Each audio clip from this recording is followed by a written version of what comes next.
Hello, everyone. Did I turn off my audio? I think I did.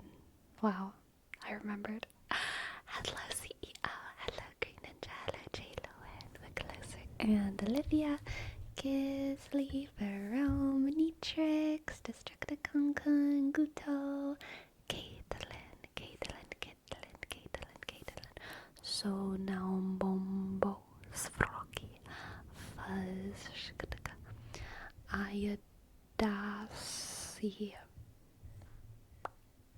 Hello.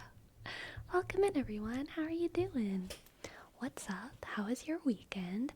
Did you go on any magical trips? Did you commune with any deities? Did you summon any dead ancestors? Did you pet any cute dogs? Did you howl at the moon? Did you organize your shoes? Did you have any opportunities to hold really big stacks of paper? Did you clean your glasses? Did you take your meds? Did you drink water? Did you drink anything a little bit special like orange juice or kombucha? Did you touch anything squishy? Were you able to find the Big Dipper? Did you listen to any Billie Eilish? How are you all? I communed with so many deities. Good job, Ayadase. Shuka. Not too bad, just a little lawn mowing earlier. Very nice.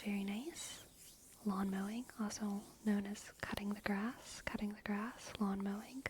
Two things, in fact, the same thing, that go by different names.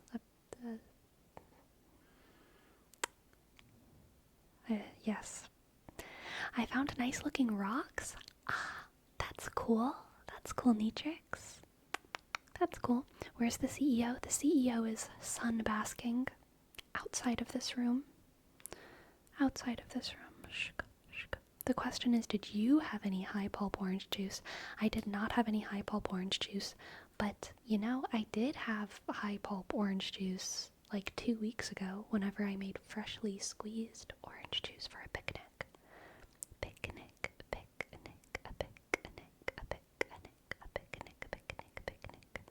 Man, it was good. Are you on Billy's new album? No, I am not. I didn't know that there was a new album. But I'm so glad that now I know.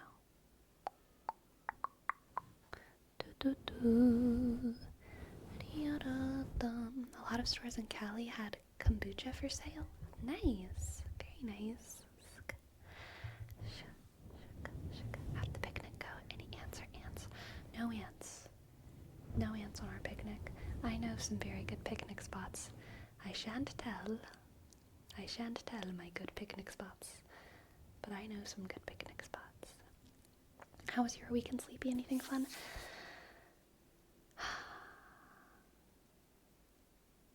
No.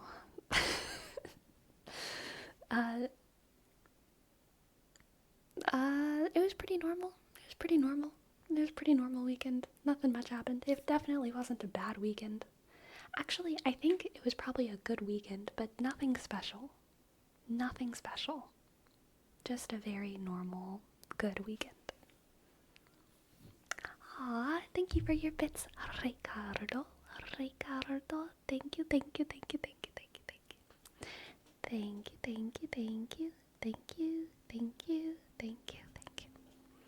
Went to my dad's place for a cookout and ended up having to take shelter from a tornado. I heard that there were tornadoes. That's rough, man. Tornadoes are scary. You say my name so good. Ah, thank you, Ricardo. I've been practicing my entire life to say your name. Casually listening to ASMR at 5 p.m. when I have a dog walk soon. Nice. Y'all, today, or I think 14, 15, 16, probably about 17 hours ago now, not that I'm counting, probably about 17 hours ago now, Patrick's ASMR uploaded a like 45-minute ASMR video that was so good, and I was watching it and I was at like minute 37, and I was thinking in my head, like, earlier today I was swapping between like 30-minute video essays because I was getting bored of all of them just about every like 7 minutes, and I would switch over to a different one. But I was captivated for all 45 minutes of that Patrick's ASMR video. Crazy. And also, King Bozo ASMR, either yesterday or the day before, uploaded their first, like, very focused face touching video. Oh, it was so good. And I think the title was something like, "Can I touch your face?" Which I loved for them. And man, they did it perfect. They did it perfectly. I think I fell asleep to that video last night, actually. Yeah, it was so good. Oscar, thank you. Thank you, thank you, thank you. Thank you, Oscar. Thank you, Oscar, for your prime. First sub of the night. Thank you, Oscar, Oscar, Oscar, Oscar. OSCA. Click at the sugar. 3, 6, 7. Thank you. Thank you, thank you, thank you, thank you. They got such a majestic mustache. They really do. They have a very majestic accent as well.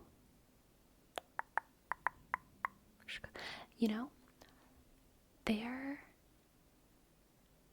accent, King Bozo ASMR, is one of the few Australian accents. I hope he's Australian. He might be from New Zealand or something, in which case, God, I'm sorry. But it's one of the few Australian accents that sounds Australian to me upon first listen. There's so many Australian accents that I just think they're British people until they end up saying where they're from. And then I'm like, oh, it does sound Australian. After I know it, I can hear it, but a lot of times I don't. I can't hear it until I know it. But King Bozo sounds not British at all. So that's good. That's good. That's good. Neatrix, thank you. Thank you for gifting a sub, Neatrix, to Yo. Thank you, thank you, thank you. Thank you, thank you, thank you, thank you. Thank you, thank you. And click I shook the R.I.X underscore D Esk V.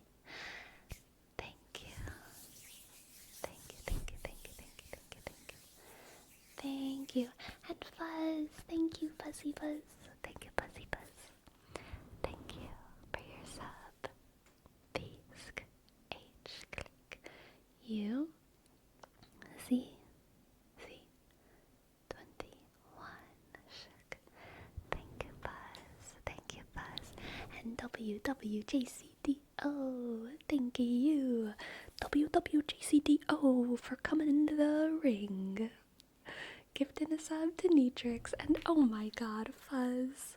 Oh, Fuzz. Fuzz. Buzz. What are you doing? Burnout Club. Oh my goodness, what are you doing? Oh my god. Thank you guys. Thank you guys. Thank you. W click W sk J sk C D O sk. Thank you for gifting a sub. WWJCDO. And Green Ninja, thank you for gifting a sub. G sk R E click E sk N click N I dot N J sk A N. Thank you so much, Green Ninja and Fuzz. Thank you. Pishk H click U sk C C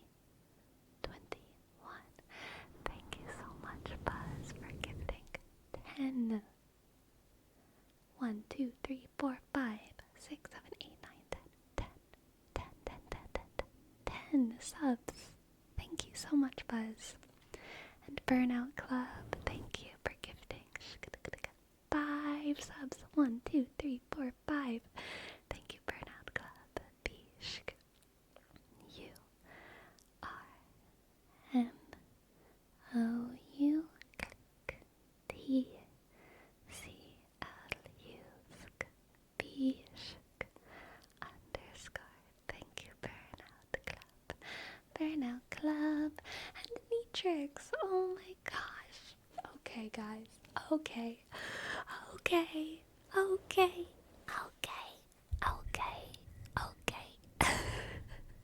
Thank you. Thank you so much. Thank you, Neatrix. Thank you, everyone. Thank you so much for gifting so many subs. I'm gonna bonk my seat down so that we can get the cat ears in the frame. Thank you, Neatrix, for gifting 1, 2, 3, 4, 5, 6, 7, 8, 9, 10 subs. Thank you. Thank you. And click I.Tsk I.X underscore Dishk EP. Thank you, Neatrix. Thank you so very much. And Eget. Thank you as well for your prime. Thank you so much. Thank you so much.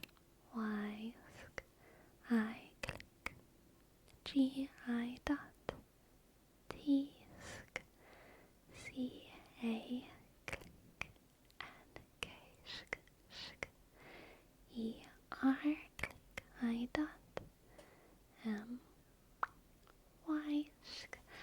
Thank you. I really appreciate it. Everyone.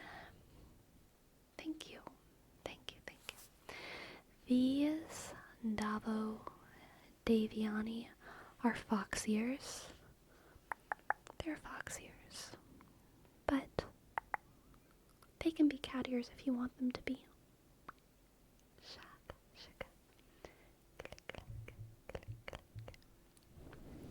Socks on, glasses on, kitty ears on, we're good to go. We are good to go, Neatrix. Last book you read? Well, earlier today, I was reading the Merton College Library book that, Aunt Olivia sent to me. I didn't finish it. I just started it, but it was very fun start. Hi, my goal is not to sleep or anything. I'm just here to improve my English. Okay, Arctic. I'll make sure that you don't fall asleep, okay? I will make sure your eyes in particular stay open, active, awake. I will make sure that you stay focused. Okay? You will not fall asleep to this. Don't you worry. I will not let you fall asleep.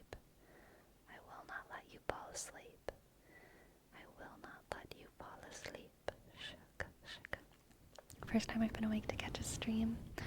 Oh, wait a minute.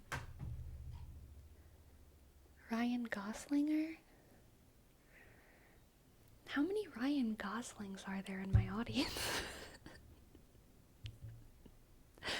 Welcome to the chat, Ryan Gosling. You all make an impression, you Ryan Goslings, I will say.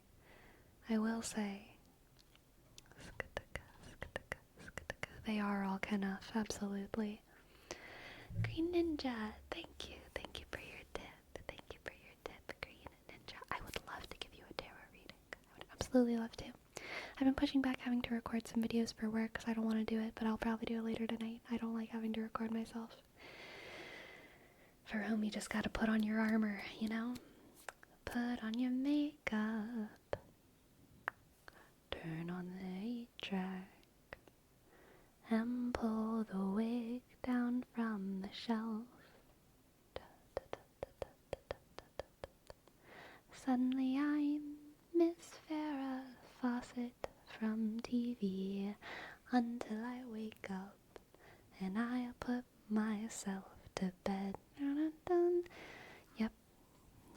gotta put on your armor for him. You gotta get yourself in a state where you're ready, where you're excited to record or be in front of other people. You know, sometimes there's specific things. I don't have too much of a problem with recording, but it's more like socializing, like going out into the world, and like sometimes I don't want to go out with friends or whatever, but I know that once I'm there I'll enjoy myself. But it's really hard for me to like get the motivation to actually go. But what I do is I just try to like get ready. I get ready to the point that I'm like, I better show this off to someone. You know what I mean? I have to make myself like excited to go out. So I dress up. I dress up probably more than I have to. I'm like, okay, you know what? I'm gonna be putting on some kind of crazy look tonight. And then by the end of it, I look in the mirror and I'm like, I gotta show this to someone. And then suddenly I'm excited to go out.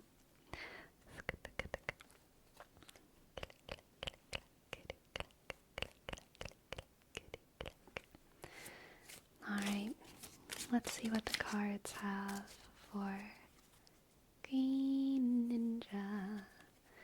Green Ninja. Green Ninja.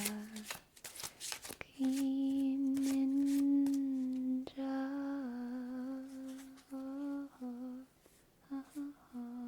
That's what I want. Hello, JD. Hello, JD. Welcome in.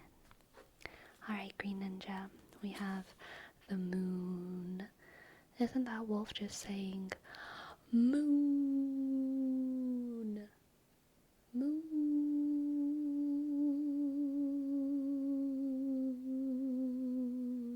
Everyone thinks that the wolves are howling at the moon, but no one talks about how they're really just trying to like howl the moon. It just takes them a really long time to say it, but they're saying the moon,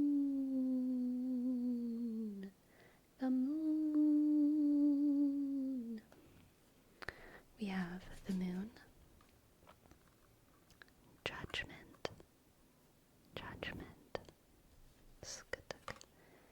and the Three of Wands, the moon, judgment, and the Three of Wands.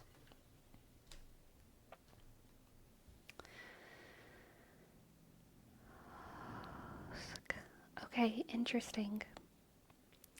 Green Ninja, I'm getting a pretty specific message here for you to not tell other people why you're making the decision that you're making. I think it's very okay for them to not know the reasoning behind your decision. I kind of get the sense that this is some kind of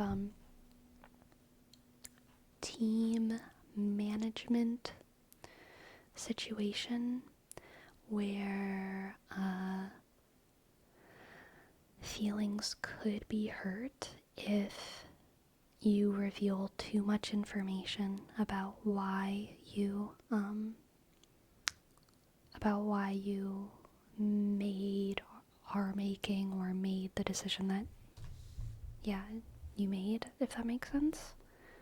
And yeah, this reading is just like validating, like, yeah, you don't need to say, just keep it a secret.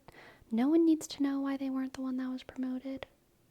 No one needs to know why they weren't the one who you asked for help with the thing. You know what I mean? No one needs to know.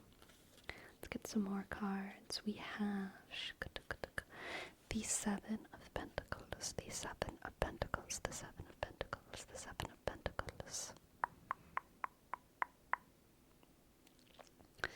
Okay. Yeah, this is, honestly, This is kind of like a socially uncomfortable reading, but it's not a bad reading, and it's not a bad reading where you're doing anything wrong.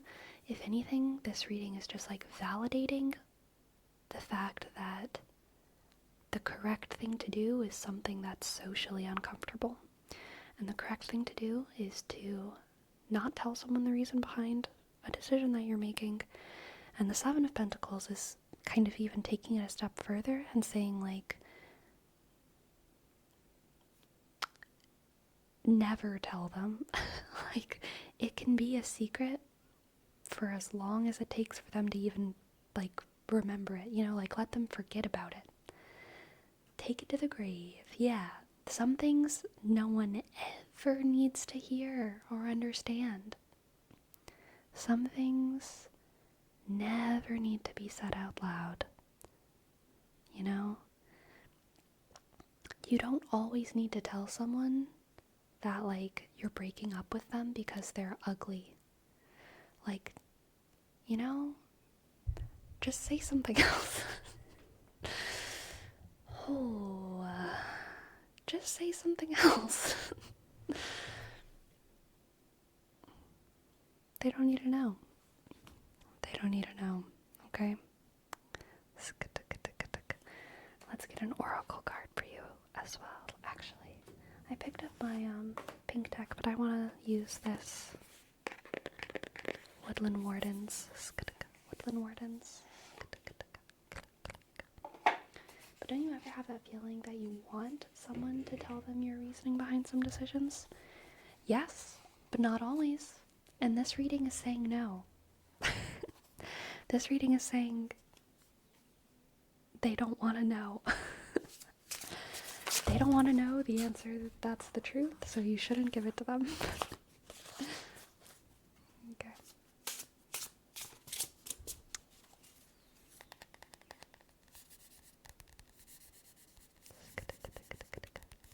Let's see what the tarot has. Ryan Gosling. I want you to know, Ryan Gosling, that there's another Ryan Gosling. They said hi earlier in the stream.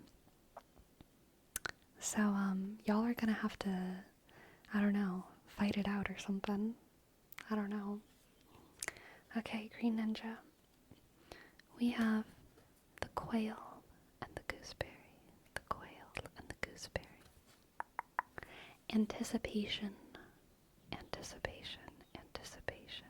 Anticipation. Anticipation. Anticipation.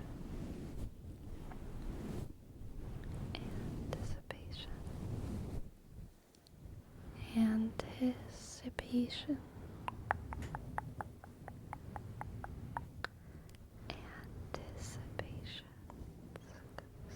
It's his Gosling Ganger. Oh my god. Dijon Bongs. That's so good. Bongo. Dijon Bongo. Okay, Green Ninja. I think that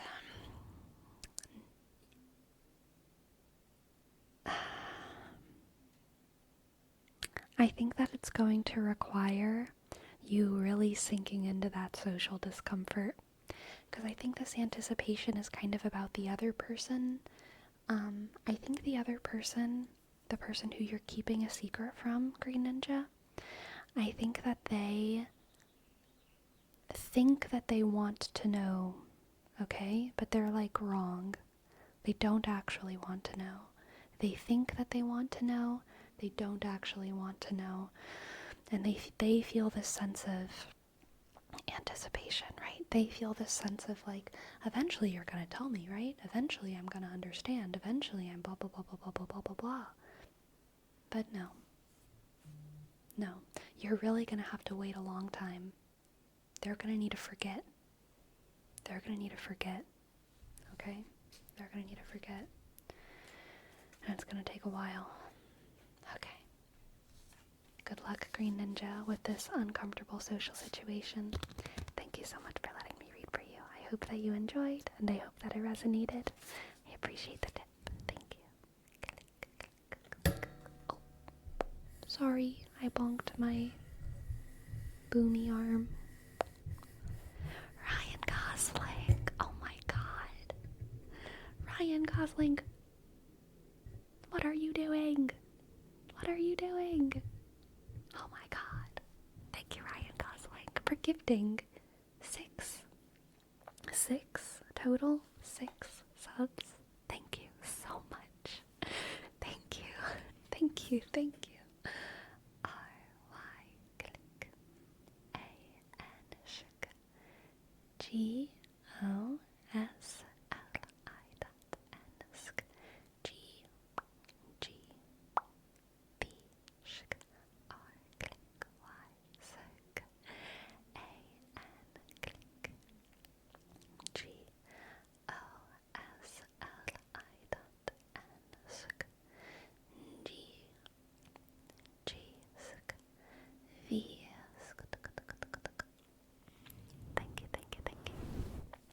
Thank you.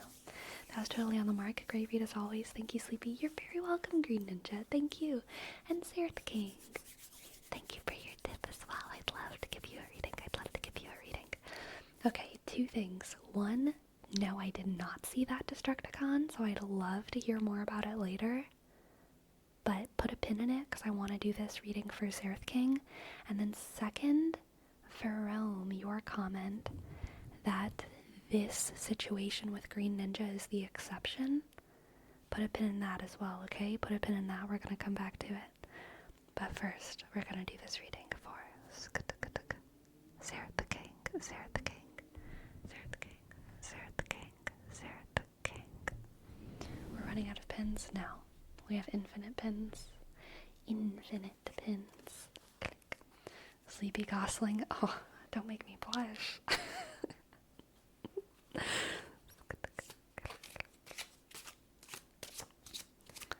Let's see what the cards have for Zerth King.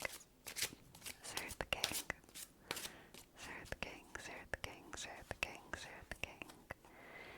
Zerth King. Zerth King. Zerth King. We have the 2 of Cups. 2 of Cups. 2 of Cups. The 10 of Wands. And the 8 of Wands. 2 of Cups, 10 and 8 of Wands. Interesting. Oh. Okay, Zerth King, you're about to find someone to share your burdens with you. And,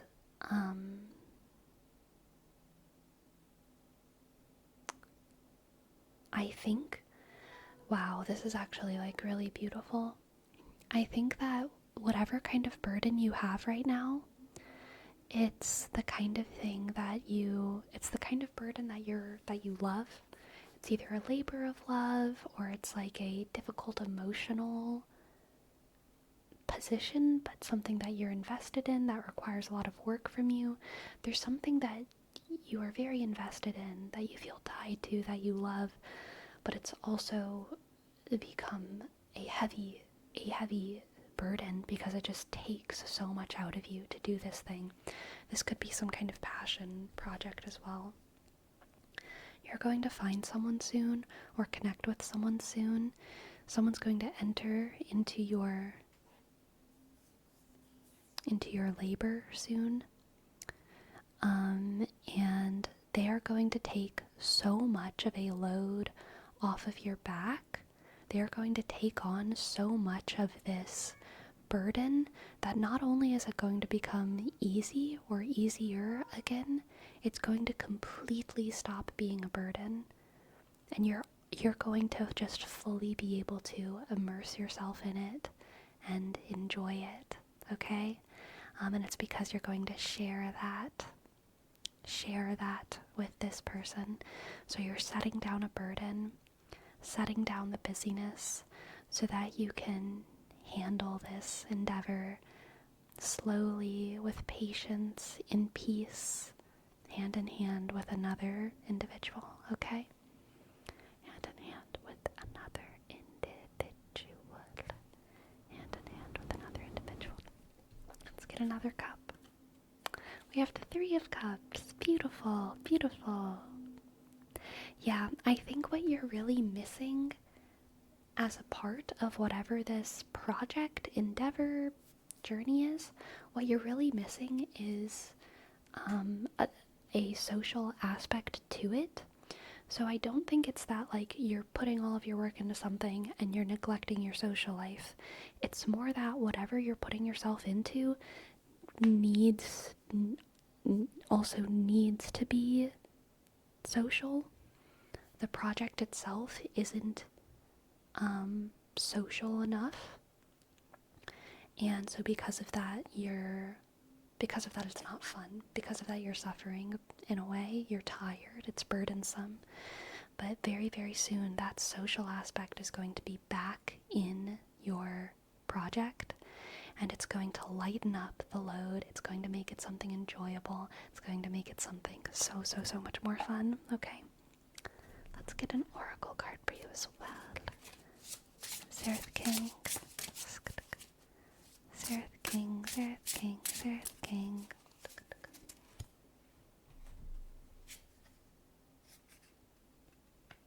We have the squirrel and the chestnut. Preparation, preparation. The squirrel and the chestnut. Preparation. For a long time, squirrels were my favorite animal whenever I was younger. The squirrel and the chestnut. Preparation. Preparation, preparation, preparation, preparation. Ryan Gosling?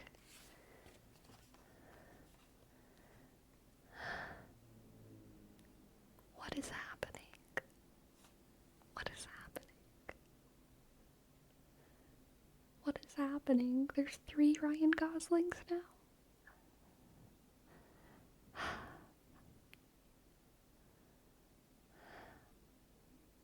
I'm shook. Are we evolving from Michaels to Ryan Goslings? No. More and more Ryan Goslings than ever before are just becoming Michael. That's what's happening. Exactly, Neatrix. 3 Michael. With the nickname Ryan Gosling. Alright. Zerth King.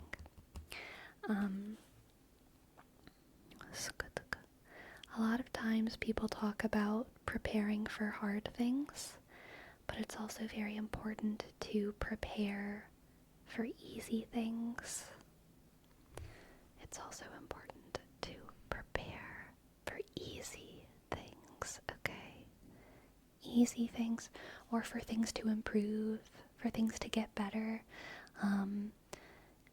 And a lot of people kind of just neglect to talk about how you do have to prepare sometimes for life to get easier and for your life to be less burdensome, depending on how... stagnant's not the right word. Stubborn's also not the right word. Depending on how inflexible of a person you are, though, transitions into ease can be kind of just as turbulent as transitions into struggle. So I think that you're about to move into a mode, rigid works Destructicon. I think that you're about to move into a mode, Zerth King, where things become easier and lighter for you, and this card is just telling you,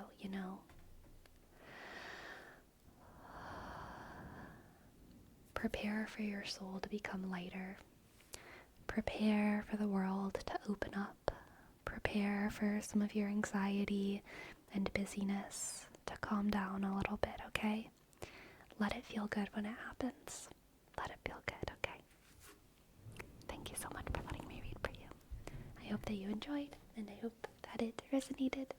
And thank you for your tip. Thank you. A portent of good tidings, a gosling upon you. Absolutely. Absolutely. And Necropog. Thank you, Necropog. Thank you. Thank you. Thank you for your sub, and Necropog. Thank you. N, click, E, C, R, O, P, O, click, G, click. Hello, cat. Hello. Do you come to share your burdens with me? I accept you. Thank you so much, Sleepy. What a relief to hear things will be getting easier. They've been rough lately, but I'm making my way through it. You've got this, Zerth King. You've got things. Yes, you did hear CEO in the background. She came to say hi. And she is stalking, prowling about the floor currently.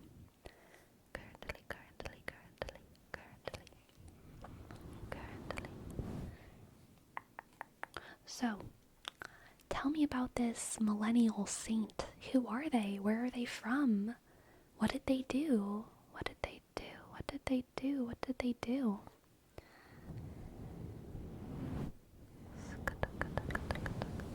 I love little clicky whispers sometimes because normally when people do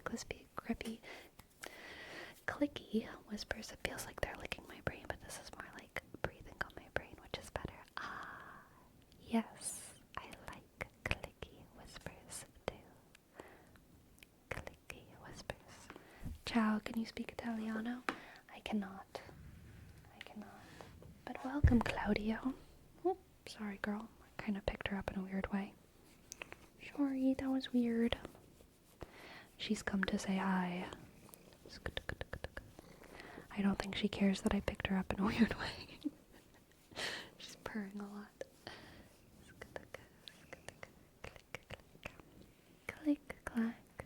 What's her name? Her name is Crazy.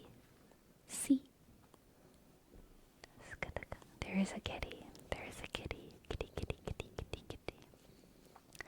A little kitten, come to say hi. Sleepy, well, Destro does his research. What did you say about the other pinned topic? All right, whether or not everyone wants you to be honest to them, about them. So I want to also say that Green Ninja, this probably has nothing to do with your situation specifically. It just kind of reminded me of other situations that have some similarities, I guess. But I can't remember which season of Love is Blind it was, but there is a season of Love is Blind. It was the season with Cole and Zenib and Raven and SK and what was that guy's name? Barn. It wasn't Barnett. What was that guy's name? Nancy and Baboon. Nancy and Babette. Nancy and Barlock. God, that's gonna frustrate me. Nancy and whoever. I think it was probably might have been season 2. Season 2 of Love is Blind. The guy who said his girl looked too much like his aunt? No. That was a different guy. But also very cringe. Barnaby? No, it wasn't that. Whatever. He was with a girl named Nancy. It's worth noting, Bartice. Gisley. You little correct person. Thank you, Gisley. Bartice. Nancy and Bartice. That season had a theme of men being engaged to one girl and being attracted to another girl and being too honest to their fiancé about that. Now, this whole situation is truly just a different people are different from each other.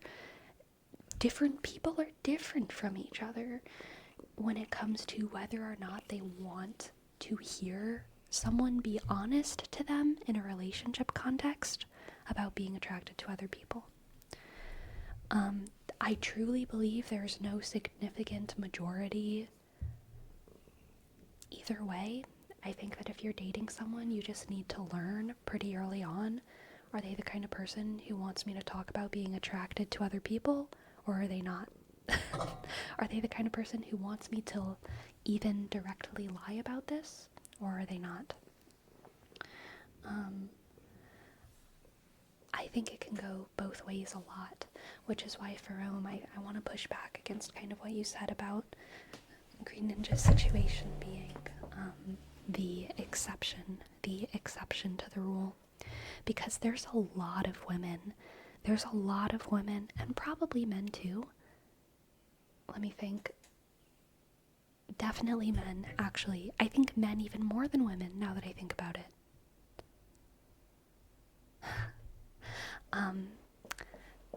There's a lot of men and a lot of women who do not, if you're in a relationship with them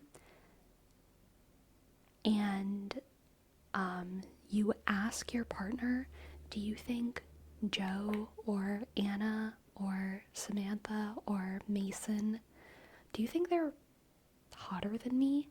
They do not want you to be honest.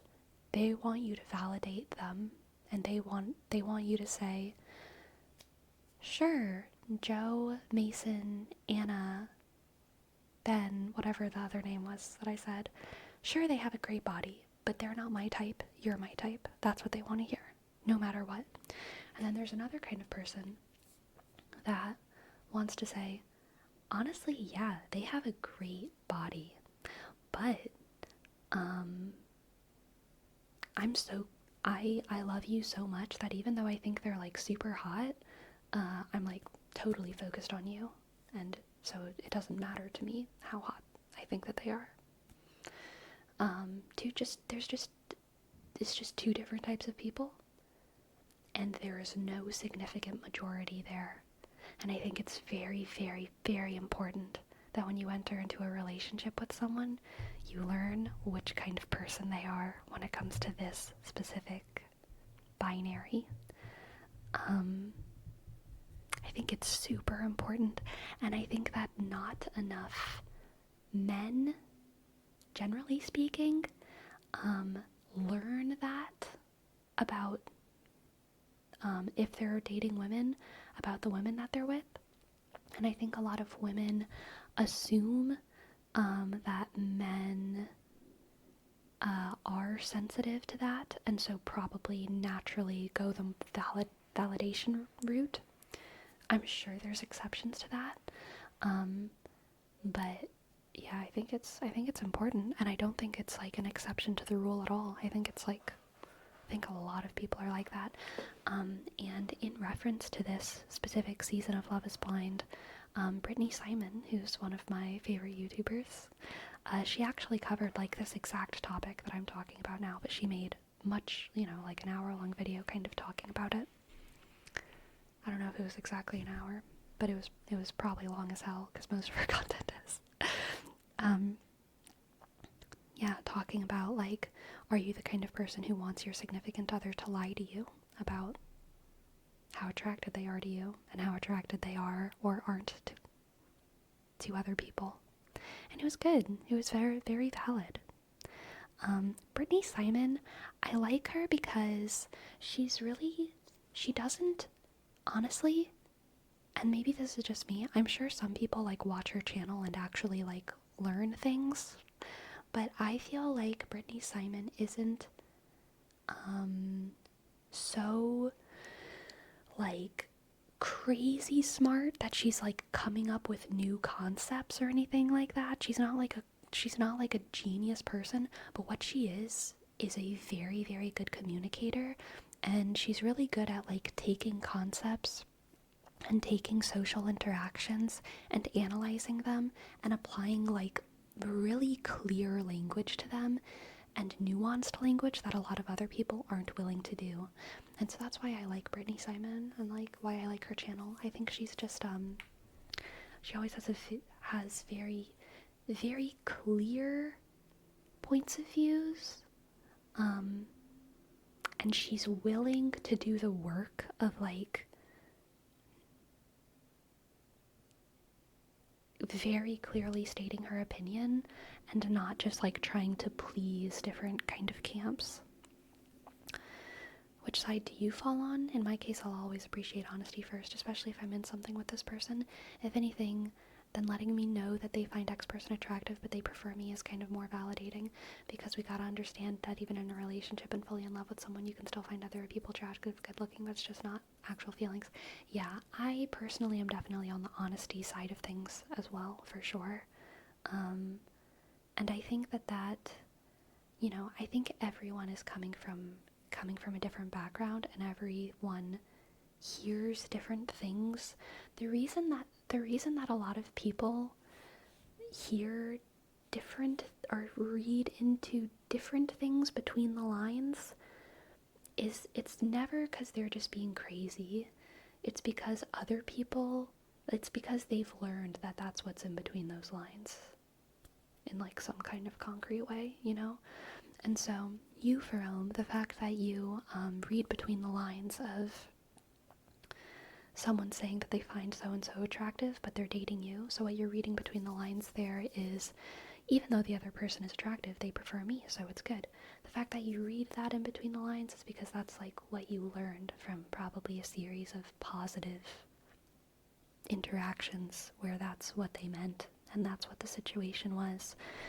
Whenever people read between the lines there that their partner's more attracted to someone else, if what they read between that is, oh God, my partner isn't attracted to me, isn't maximally attracted to me, so they might leave me, that usually comes from something real. Either that they've been very directly taught by, you know, shitty role models, or that they have, it reflects some kind of experience that they had where, you know, someone maybe left them to be with someone who was hotter, you know? So it always comes from something real. It's very rarely like, oh, this person is just being crazy and unreasonable. Why would they assume that that's what I meant? Like, they assume that that's what you meant because that's what that language means to them. They don't feel like they're assuming something. They feel like you're telling them something, and they are just hearing it.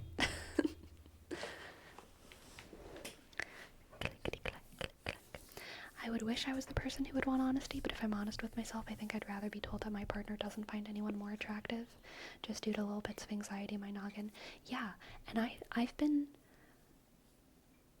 So, of the guys that I've dated, and I'm gonna broaden this as much as I can, so this is not I haven't been in, like, serious relationships with enough people for me to...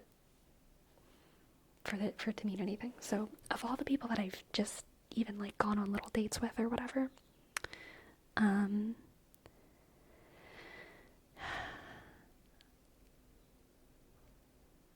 I feel like the vast majority of guys would not want me to be honest about whether or not I was attracted to other people. The majority of them. There was like maybe only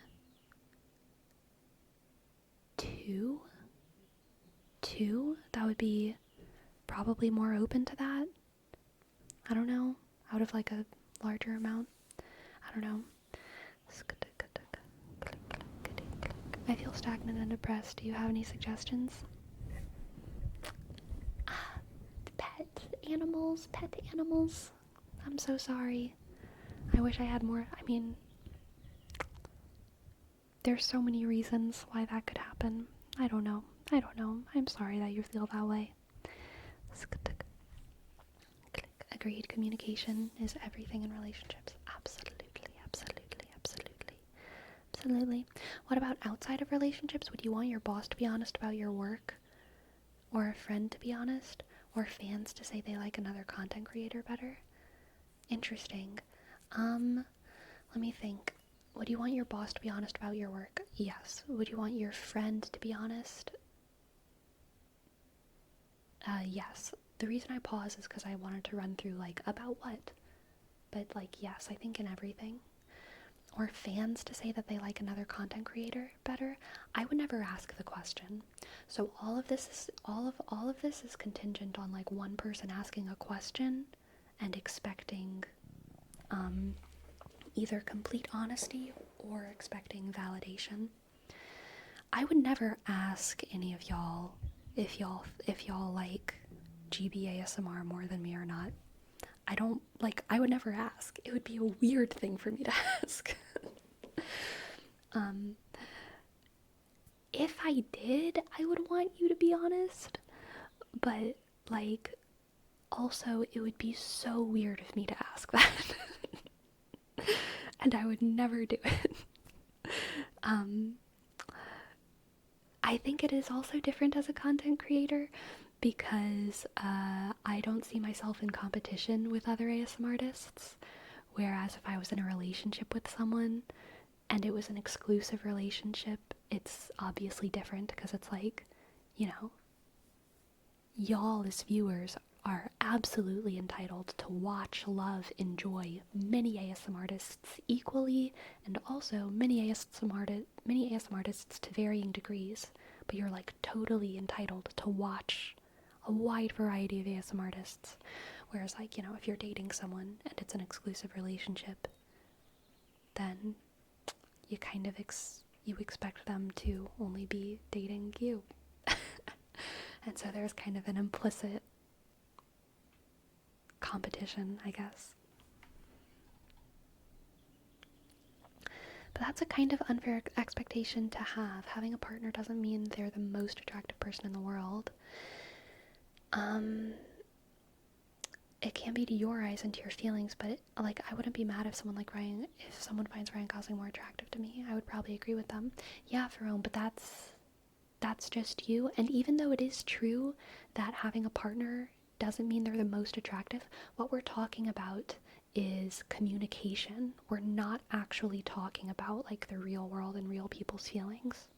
We're talking about whether or not I'm standing in defense of the people right now who expect their partners to validate them rather than be honest in these situations, okay? That's who I'm defending, because I think a lot of times people like that are called unreasonable or crazy, and it's not that they actually want their partner's opinions to change about who's attractive. What they want is for their partner to show them a courtesy of validating them in a moment of insecurity, rather than prioritize their own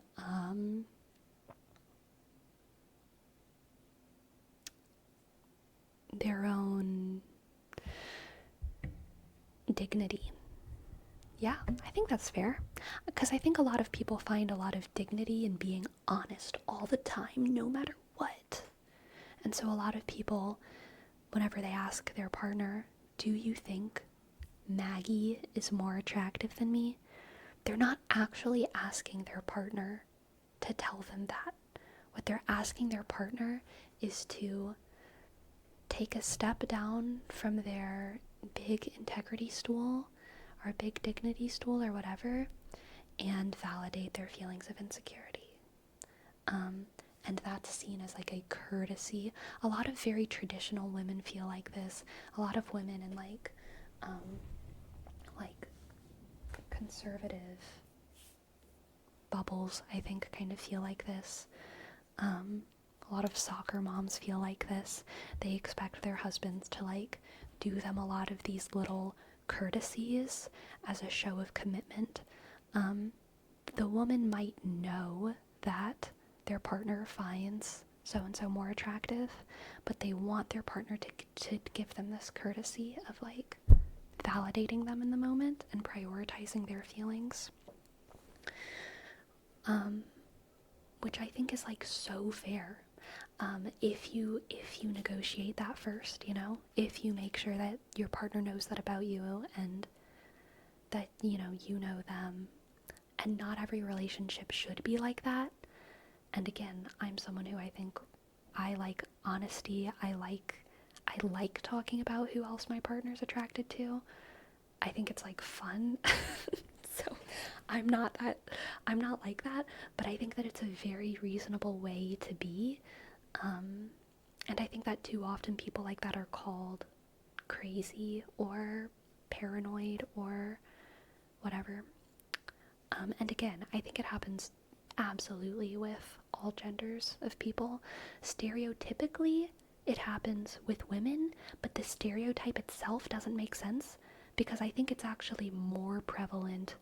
In my experience, anecdotally, it's a more prevalent way for a man to be than a woman, but women get like the, like paranoid stereotype more often. So, that's fun. Whatever. I also think it's something that probably changes over time. When a relationship is just starting, people are more insecure. Very true. But as time grows and the love grows, the foundation solidifies and are more open to it. Yeah, absolutely. I think dating someone perfect looking with a perfect personality would make me uncomfortable. I'm certainly not perfect. Based take, Neatrix. Based take. I agree. I don't even know what a perfect person is. Perfect for me is not perfect for, like the chief of police. Or like, whoever. Perfect for me is not going to be perfect. Perfect for me is not going to be perfect for the principal of the school, or for the Pope, or for the librarian. I mean, maybe the librarian. Who knows what she's into? Who knows what anyone's into? But y'all know what I mean, Perfect is an individual thing. I feel like most guys, or at least guys I speak to, would want to know if their girlfriend thinks other guys are attractive, and I personally would, because even if my girlfriend thought other guys were more attractive, I would hope she wouldn't be in a relationship purely for my appearance. Yeah. I think that's fair, Winnie. I was with one guy once who was like almost like annoyingly obsessive about knowing who I was attracted to. Because as I've talked about before, I'm not thinking about how attracted I am to people most of the time, physically. It's not a thing that I think about.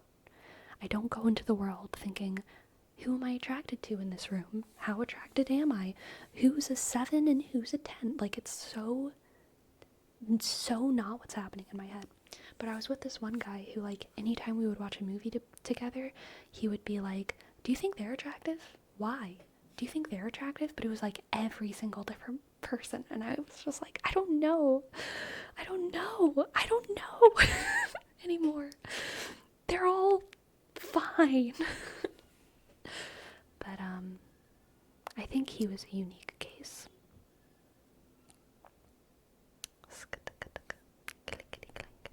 Now the issue would be if that person I'm dating says that their friend they see all the time is attractive to them, then that may become an issue, because it would be impossible to not have at least a bit of jealousy. But that's a very tough topic. How would you manage it? Yeah. This is funny, Jerome. You're validating the thing about how it's stereotypically women, but it's most men. I'm almost only talking about situations, or like the default situation for me is where it's someone who's in their life, like a friend or a coworker or something like that. Otherwise, like, who cares? Who cares if you're attracted to the superstar? Who cares if you're attracted or not to whatever? I mean, maybe some people care, but like, I feel like that's less of an issue. So I'm kind of only talking about the situations where it's like a coworker, a friend, someone who you're seeing on a regular basis. And yeah, I'm totally chill with my partner being attracted to other people that they live life with. Again, I don't know. we're all unique. We're all different people. And this isn't about like what's the right way to be. There is no right way to be. You just need to learn who your partner is if you're dating them, and learn how to communicate to them effectively.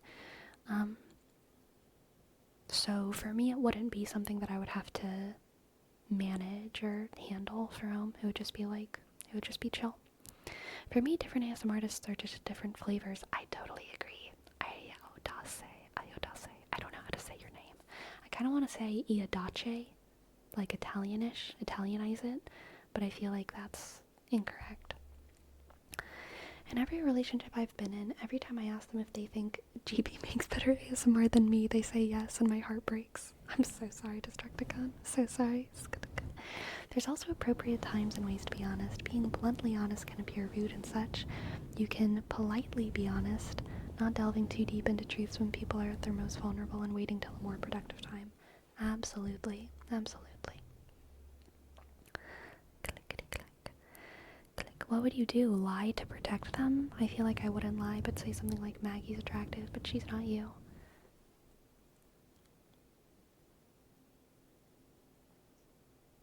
Yeah, I feel like that's what I would say. Are you talking about the specific situation of the person who asked me all the time? I don't know. But also again, it depends on who I'm with. Most of the people that I've been with, again, are people who I can tell it would really, really, really hurt them emotionally if I said that I was attracted to someone else.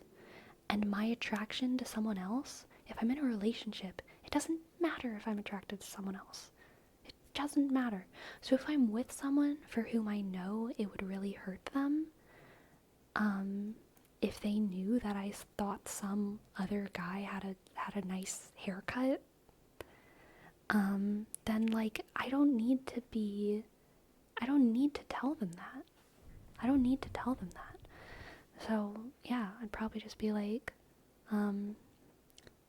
so and so is clearly like conventionally attractive, but I think that you offer so much more to me than them and their dumb hair. Just dance around it a little bit. You just gotta dance. You gotta be a Virgo for a second, okay? I jokingly tell my wife all the time that I'd leave her for Shakira. There we go, Kodal. That's a healthy relationship. I love it. I find it disrespectful to put people through mental gymnastics and having to read between the lines. I'd want them to answer the question as directly as possible without overthinking it. That's super fair as well, Natrix. I think that's kind of what I like as well, too, honestly. I like to be in a relationship where I can, like...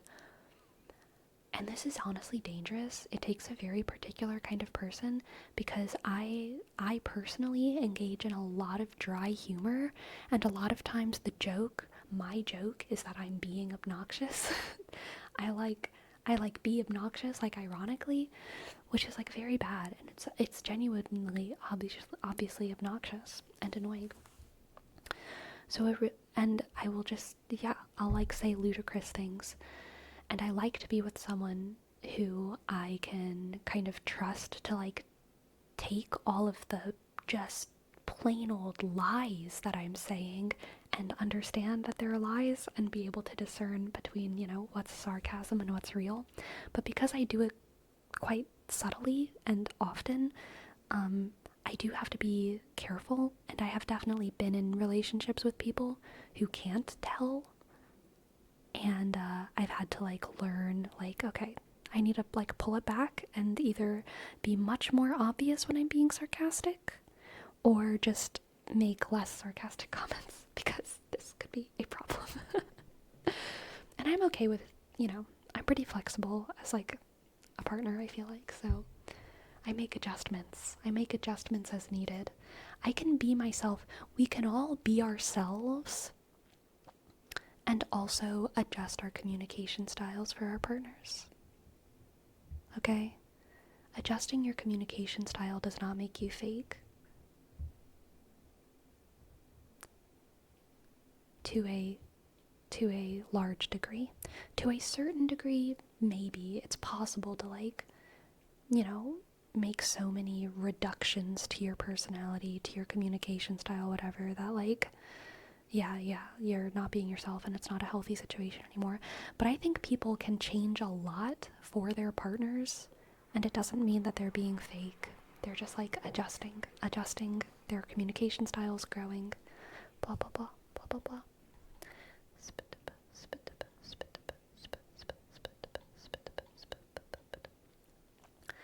Do you think it's overall healthy to seek such validation for a partner? Does it just depend on how often it happens? Is it healthy? Okay, that's a very good question, Gisley. And obviously, I'm not a mental health professional, so many salts, many grains of salts, many large, chunky salts take with this, what I'm about to say. I think that it is unhealthy. No. I think it is a sign of poor mental health when you need so much validation. But if you need so much validation, I think it is healthy to desire that from a partner. I think it is a sign of poor physical health to need chapstick all the time. But if your lips are dry as fuck, you shouldn't just stop putting on chapstick. You know what I mean? If you need validation, you need validation. And I think it's okay to find a partner who can give you the validation that you need until you can heal and grow, while you work through some kind of grief, while you, like, whatever. If you need validation, you need validation. And that's a need. And if you need validation, it's probably better to go to your partner for that than your boss. It's probably better to go to your partner for that than certain family members that maybe gave you the issues that you have, you know what I mean? So, like, I think it's fine to ask for that from your partner, but obviously your partner has to be someone who's, like, willing to do that for you. Hopefully they kind of understand that that is the mental health struggle that you have before they are, like, too deep in it, you know? Hopefully y'all have an understanding of each other. I guess I have to keep a mental list of how attractive every person I've ever seen is. That's exactly how it felt, like, Griff. It was crazy.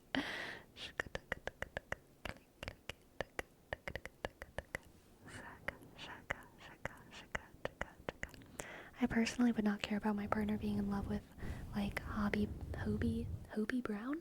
I don't know who that is, because same, but if they say my best friend is attractive when I'm trying to get reassurance, I would not appreciate it in that moment.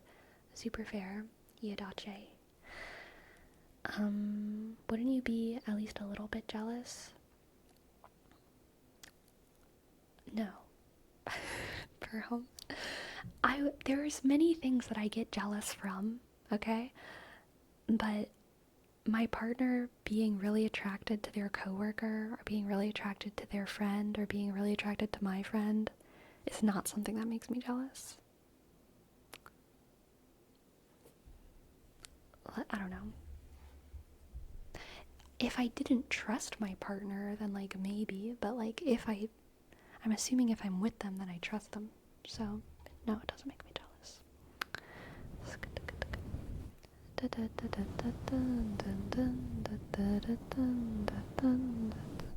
I think a lot of people have impulse control issues, and so if the thought is that somebody else is attractive, the partner is fearing that they're already one step towards giving into the impulse. Yeah, I think that's something that men project onto women a lot, biological men. If, like, because a lot of biological males have slightly less impulse control when it specifically comes to, like, sexuality than people who are biological females. I think that for men to hear that a woman is really attracted to someone else, they get an instinctive jealousy faster than a woman would. Generally. Oh God, is it a generalization?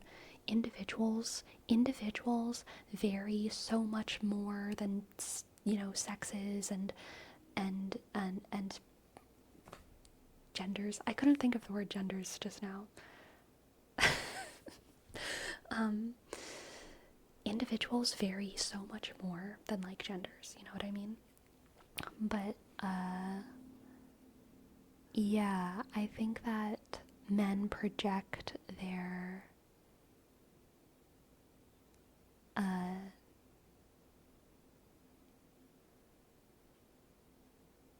impulse control onto their bad impulse control onto people that they date.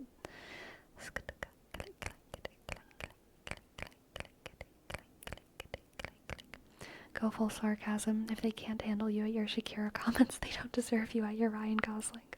So true, Destructicon. Okay, about to be super honest now. Alright, Jerome.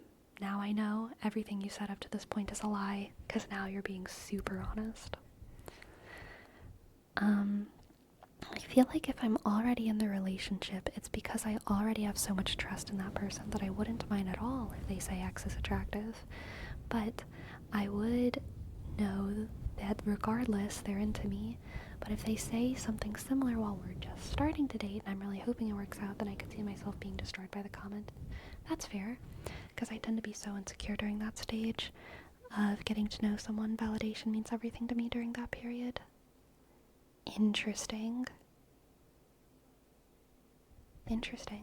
We're all different people. Since I sadly cannot reply to my early comment tab on, you can just call me Ace, because that's my silly internet name. Gotcha. Ace. Gotcha. If my partner told me you're the only person in the entire world that I find attractive, I'd probably automatically assume that they were being sarcastic. Interesting.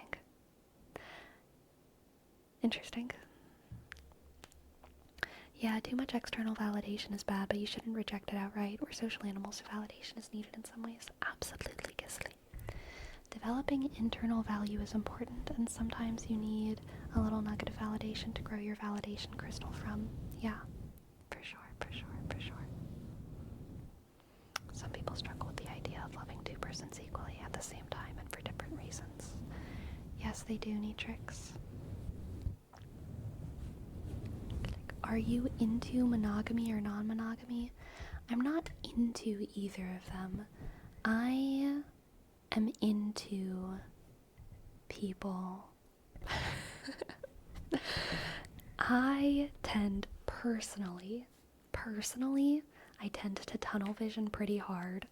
I've tunnel visioned on people who are polyamorous before, and I do not care if they're polyamorous. If they like me and I like them, that is all that matters to me. If they are not polyamorous, then it also doesn't matter. I care about my relationship to another person.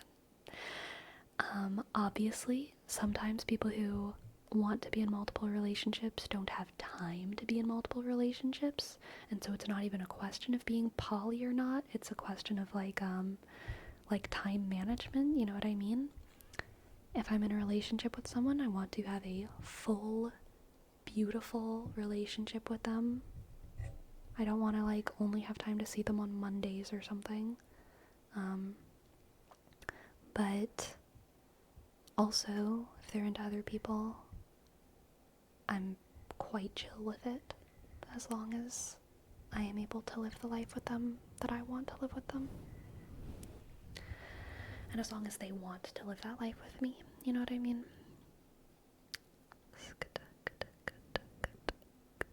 At least at this point in my life. Obviously, I think that at different points in my life, that could change. If there's ever a family involved, then things would probably be different. I would probably, want my partner to be as committed to the family as they are to me, which would mean probably not being with other people. But also, I don't know. I'm just making things up, really. Who knows?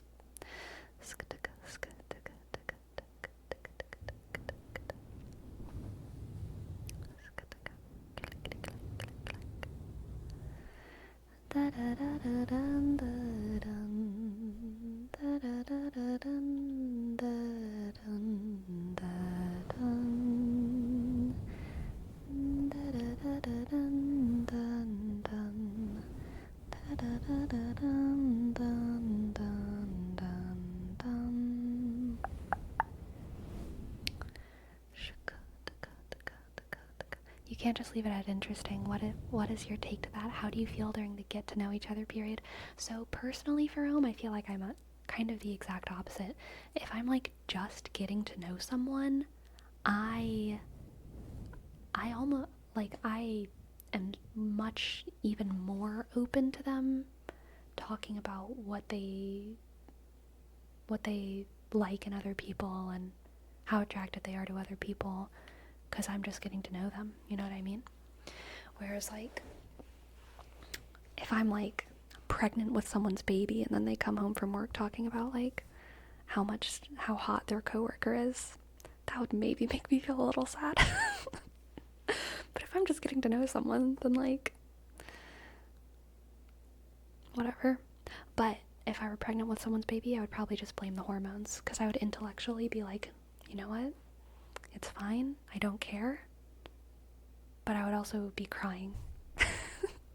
That's what I expect.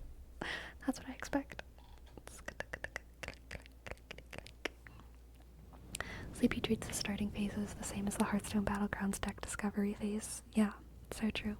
So true. That starting phase is really just gambling with the RNG.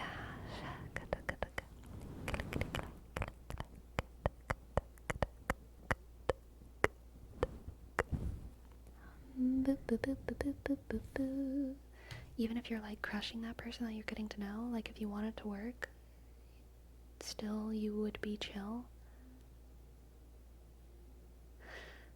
I was very confused, but I think now I understand.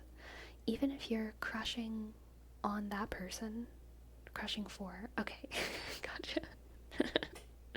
Even if you're crushing for that person that you're getting to know, like if you want it to work, you would still be chill. Yeah. Absolutely. I'm even more chill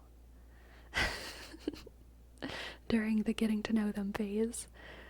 'Cause, I don't know, I think it can be kind of like bantery and flirty to like talk about being attracted to other people, because it's like non-committal, you know what I mean? It's like that phase where you're like not committed to them, right? You're like not committed. So it's like, maybe I'll go date Maggie. But like not in a toxic way. Just in like a, I don't know. Maybe it is toxic. I have no idea. But I'm, yeah, in the early getting to know whoever phase, I don't really care. Cause I'm not committed to them. So it's like if they're talking about other people that they want to be with, then I kind of just take it as more data of like, oh, okay. We shouldn't be together if you like that person as much as you do. Or, oh, we should be together because, like, X, Y, and Z reasons, you know? It's just data. Shuck. Hello, Jose.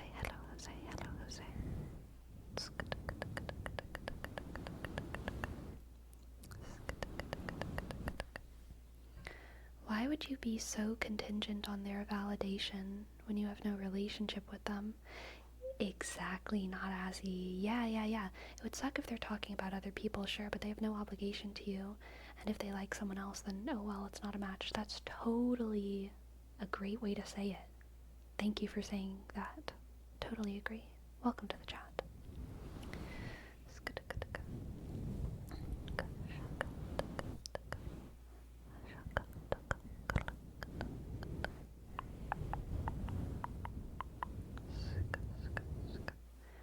Relax.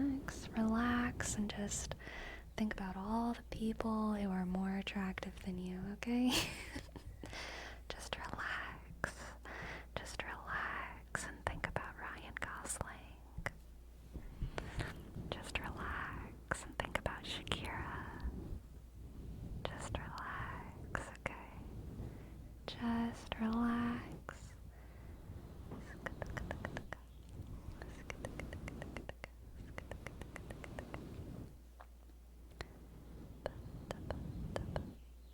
I will say sometimes people are intimate with others but not in a relationship with them, so the exclusivity and need for validation may not be linked. True. True, Kotal. True, Kotal. Welcome to the chat, Fish Taco. The only thing I know Ryan Gosling from is La La Land, so I have good impression because I love that movie. Nice, Winnie. I view banter as a playful way of discovering the person. You walk funny when you think it's quirky, unique, cute. Yeah, I think that's fair. I think that's fair.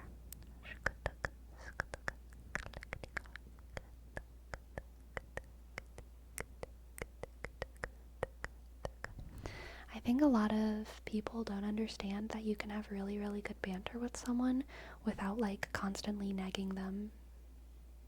You know? Like, there's a lot of options for banter that aren't, like, putting someone else down. Now, I think, like, a little bit of nagging, like, a little bit is probably fine. But when it's all that's happening, it's, like, not fun for most people. It's, like, kind of annoying. It's definitely kind of annoying. But there's so much good banter that isn't contingent on just poking at someone. I don't think teasing is necessarily nagging. Yeah, nor do I. Yeah. It's fine as long as both are enjoying it. Depends on the people. Mm-hmm. Yeah.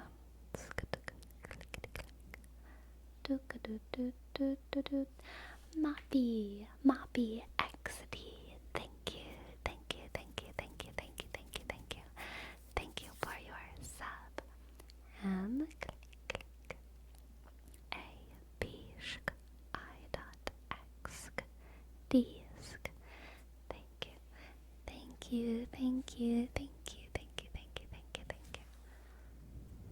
Can banter cross a line in your opinion? Can it be too flirty if you're with someone else? That's also, I don't think that there's a rule for everyone there. I think there's just just different people are in different relationships and you need to like negotiate those boundaries with your partner. And I don't think there's any way that's like more correct. You know? It's just different individuals are different. Personally, for me personally, I think that banter and flirting can happen with anyone. I'm okay with my partner bantering and flirting in a non-committal, like borderline ironic, sarcastic way with every single person on the street, and I also want to be able to do it. Girls flirt with each other all the time in a way that's not actually suggestive. Like, you're not actually hitting on your female coworkers when they walk in and you're like, oh damn girl, like you're not actually hitting on them, but you are bantering, and sometimes it'll go pretty far, you know? Like I worked in this restaurant where the spaces were really, really tight, like we were always passing each other, and me and this other girl used to always accidentally like hit each other's butts by accident. And it got to the point where, like, really the best way to deal with the awkwardness was to, every single time it happened, like, turn around and, like, give each other little, like, flirty glances and be like, oh my god, stop. You know, like, every single time. It would be, like, 3 times an hour. We weren't actually, like, being suggestive, though. We were just bantering. We were just flirting, you know? But in a way that wasn't suggestive. And yeah, guys do it as well, totally. Like gym bros totally do it all the time. They'll like boys at the gym like squeeze each other's muscles. As they should. And So yeah, I think banter and flirting is totally fine. Is totally fine as long as all parties understand that you're not actually like courting another one, that you're not actually suggesting something with them. All parties must be aware. And there will be some times in your life where all of a sudden, this happens to anyone, where all of a sudden you realize the other person isn't aware, and you're like, okay, I need to set a boundary, because maybe the other person maybe your sarcasm didn't come across as sarcasm, maybe they are like a little bit less socially aware. There's so many reasons. Maybe you're less socially aware. Miscommunications happen all the time, and when that happens, just, set a boundary. But yeah, I think you should be able to like flirt and banter with anyone. I think it's like a good way to have fun. Even I think I'm pro flirting with your friends, because it's fun. Neatrix, very very mid tingles. Oh my gosh, thank you, thank you, thank you. Thank you, Neatrix. Maybe one day I'll be good at ASMR. Thank you, thank you, thank you, thank you. Very mid. Oh. Thank you. Thank you. Thank you. Thank you so very much, Neatrix. One day I'll be good at ASMR. One day I'll be good at ASMR. I can't walk in front of my best friend of 4 years or she'll smack my ass. Exactly, Ace. Exactly. Hello, Sleepy. I just got back from the gym, but I gotta run to my family dinner for my sister's birthday today. Will you still be streaming in an hour or two? Yes, I should still be streaming. Not in 2... Will I be streaming in 2 hours? Yes, I will be. I will be streaming in 2 hours. 2.5 hours, actually. And I'll tell you all about my gym day too, okay, McJake? It'll be great. Have a good dinner.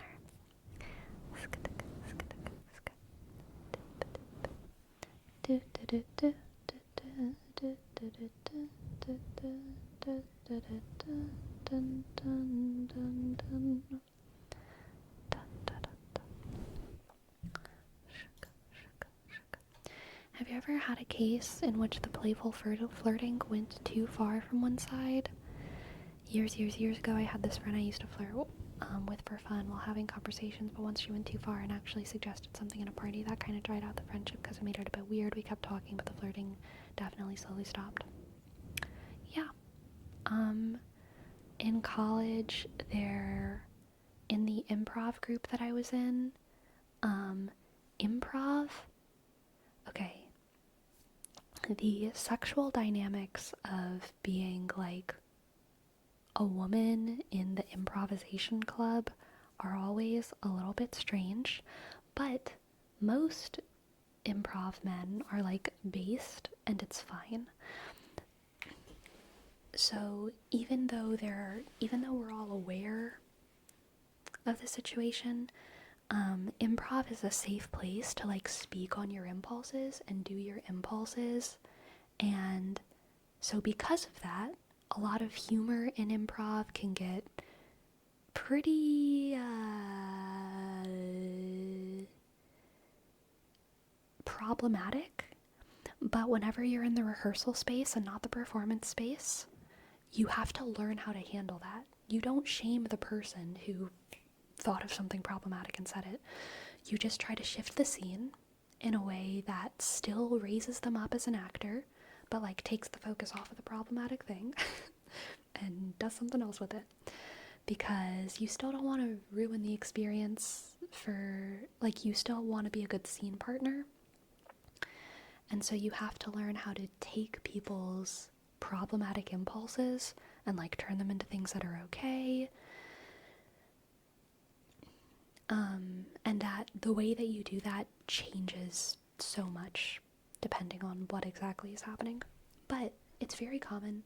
I was like one of 2 or 3 women who did improv in a group that had like probably like 30 guys. We didn't all go to every meeting though. Every meeting would probably only have like 12 or 13 of us, and a lot of times I would be the only woman there. And whenever you're the only woman doing improv with a lot of guys, of course you end up being like the woman of the scene, unless you clearly establish yourself as a man. And then sometimes like men will go on stage and like do a stereotypical, like they'll like pretend to be women, but a lot of the time you just end up being like the woman, and that's okay. You just gotta roll with it. You just gotta accept it.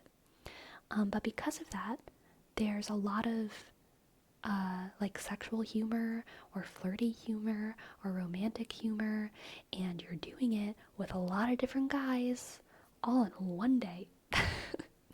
And it is sometimes exhausting, but you learn how to make it fun, and you learn how to take your power when you can. But anyway, there was just one. So again, like, this is a minority of people, but in all my time doing improv, there was one guy who took what we did on stage and thought that I was like really flirting with him.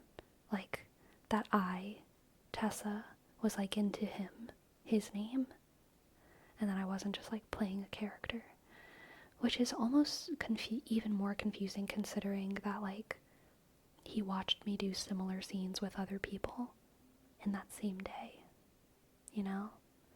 but he took it, for whatever reason, seriously. And he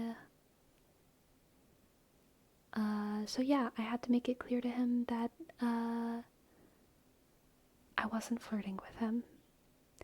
And unfortunately, I didn't really trust him to like really understand that, so I kind of avoided doing scenes with him at all in the future. Or I would only do scenes with him where I was like being a gross little floor monster or something, which I often did. That was one of the ways that I took my power in improv. I would walk into the middle and start the scene by just being a gross little floor monster that no one can sexualize, because I'm just like gross little floor monster ASMR roleplay win. Someday, sick riff. Someday. I remember I felt like really proud of myself. I felt like I had really established myself one day whenever I started a scene by like walking into the stage and like being on the floor, and there was this guy behind me in the back line. Whenever you're in improv and you're not in the scene yet, but you're like ready to go, you just call it like being in the back line. I went on the floor, and the guy was just like, there she goes again. And I was like, yes, it's my thing. But I also was like, okay, maybe I need to start working on establishing a character in a larger variety of ways. I'm getting a little bit attached to being a gross little floor monster.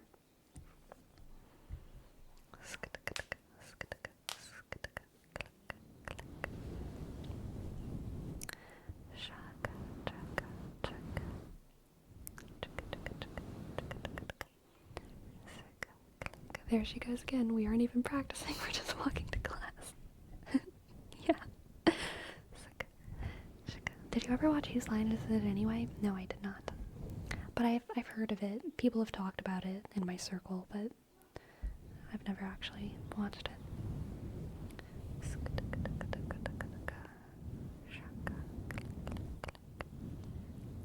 It's stormy here. Power is flickering. Ah. Very exciting, Feudy Few. Very exciting, very exciting. I think Kodal asked if improv is generally male-dominated. Yes, improv. Comedy is male-dominated. So yeah. Brady, thank you. Thank you for your tip.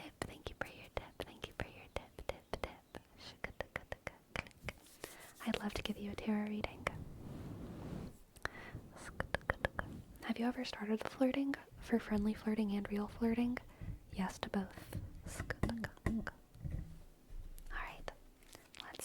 cards out for Brady, Brady, Brady, Brady, Brady, Brady, Brady, Brady, Brady, Brady, Brady, Brady, Brady. Hello, I forgot it would not show my full Twitch name. Oh, that's okay. That's okay. It's good. Brady. Let's see what the cards have for Brady.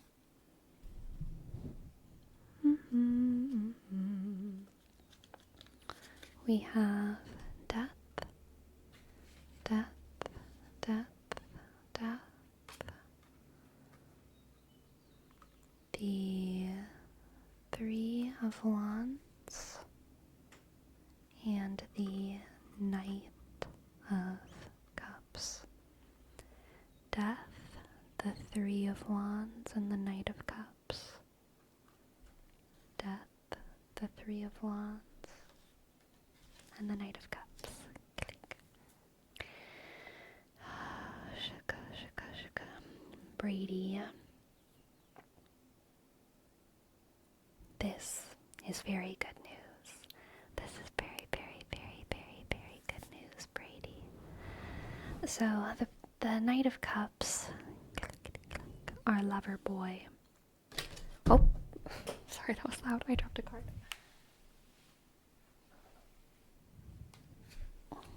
The Knight of Cups is our lover boy.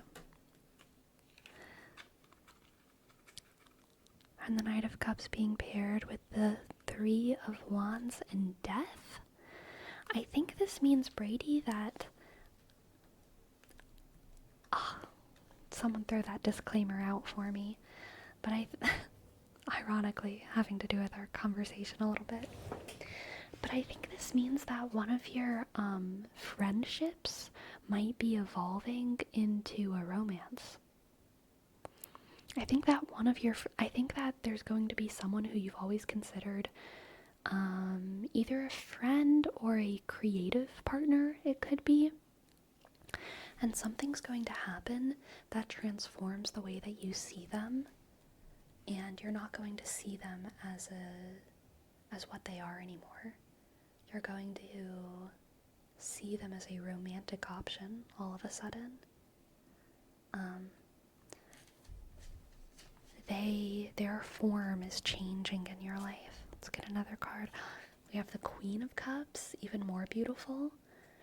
So I think that this is a positive transition, and I think that it's possible that a really, really beautiful relationship could form with this person. Something that is mutually nurturing, something that has a lot of emotional depth. I definitely get the sense that you have a background with this person, like, before the romance, you know? So it is kind of that classic thing of, like, you're friends for a very, very long time, and then all of a sudden something happens, and you want to romance them, you know? Something happens and they change. It's either friends or it's, what I'm getting to, like, identify the relationship is this Three of Wands. And the Three of Wands could be friends, but it could also be kind of more like coworker, classmate, like someone who's around who you've worked on stuff with, but isn't necessarily in your friend group yet. But something, either way, is going to completely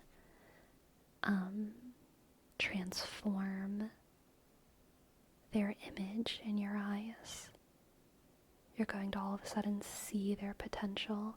The way that this happens in rom-coms is, like, always you're, like, friends with a guy coworker, and then one day you, like, see them taking care of a baby, and then the woman is just like, oh my god, he'd be such a good father. And then she, like, falls in love with him. It's pretty cringe, actually, and it's arguably sexist and problematic, but that's how it happens in the movies. Anyway, let's get an oracle card for you too.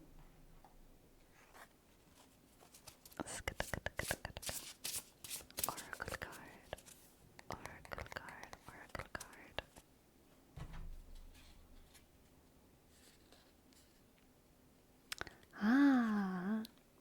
The weasel and the pine. Introspection. The weasel and the pine. Introspection. Introspection. So the way that this person's image might change for you might have to do with something changing inside of yourself. Like maybe you're going to introspect about what you even want in a relationship or what you want out of life. And so it's not going to be something that someone else does that makes you catch on to them, but it's going to be your own kind of desires or values being more clearly defined by you, and you realizing that someone in your life already perfectly matches that. There's someone who fills all your gaps. And because you hadn't really diagnosed your desires,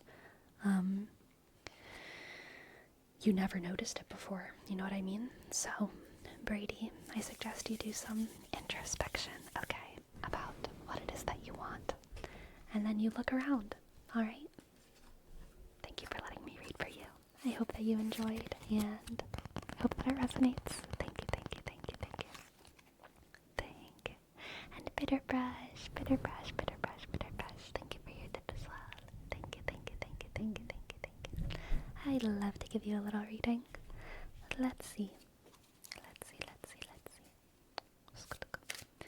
Let's see what the cards have for bitter brush. Bitter brush, brush, brush, brush. Brush, brush. Bitter brush, brush. Brush, brush. Bitter brush, bitter brush. The star, the sun, oh, and the high priestess.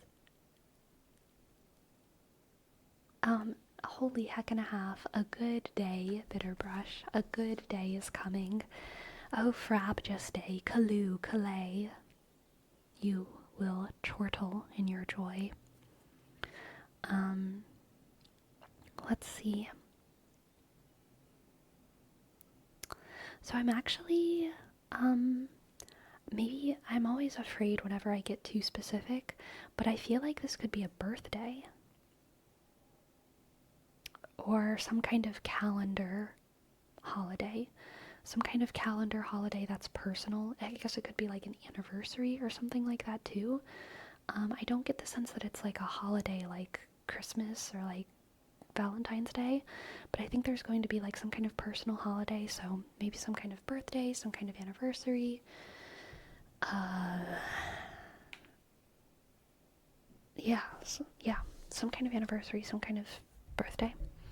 And the reason that I think that that's important is because I think that it's going to be predictable. It's going to be a celebration, not necessarily a party, but it's going to be a celebration that you are anticipating. And when it comes, it's going to be just as beautiful and exciting as you hope it is. And it's going to be just as beautiful and exciting as you hope it is, because your hope and your excitement is actually making it be something beautiful and exciting, if that makes sense. If you don't care about your anniversary, then by the time it rolls around, you know, nothing special's gonna happen. But if you, for an entire month before your anniversary with someone, are like getting hype about it and getting excited about it and like feeding that little like love being inside of yourself, and like, you know, allowing yourself to get hype, then on the day that the anniversary actually comes, you're going to be so much more hype than you would have been if you hadn't fed your love bean, the love bean of your heart. So yeah, I think that there's some kind of celebration coming up that's predictable. It's on a specific date. I'm reading the star and the sun like hyper literally right now. I'm also reading more into them. Like they have a celebratory vibe the sun is like all about celebration and clarity, but I'm also like, they're also like calendar cards about, you know, you see the sun and the stars moving around and you're like, oh yeah, it's that time. Life's all about what you put into it. Exactly, Bitterbrush, exactly. So think about your anniversaries and birthdays coming up, and start feeding that love bean, okay? Let's get an oracle card for you as well. An oracle card.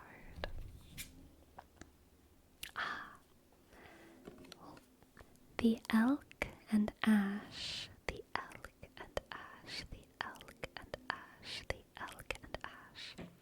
Strength, strength, strength, strength, strength, strength, strength, strength, strength. Bitterbrush, I know you are strong as hell, okay? And sometimes it takes a little bit of energy to feed that love bean, because sometimes the love bean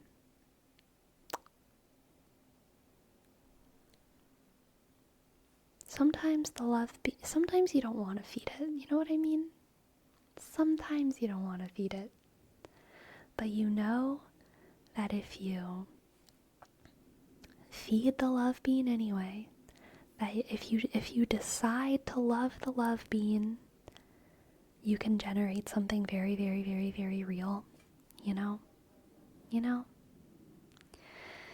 I think that that's what this reading is encouraging you to do. You've got to build up the love that you need in order to celebrate something that so deserves to be celebrated. A birthday or an anniversary. Build up that love, okay? Thank you for letting me read for you. I hope that it resonated, and I hope that you enjoyed. And also, I may be Brady. Thank you for your sub. Thank you, thank you, thank you. I'm so glad that the reading resonated. Thank you. Thank you, thank you. I am click ask. Y shook. B sk. E click. B sk sk. R click.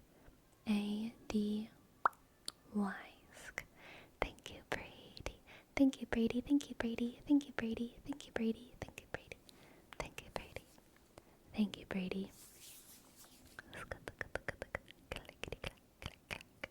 Clickety clack, click clack, click clack, click click click click click click click.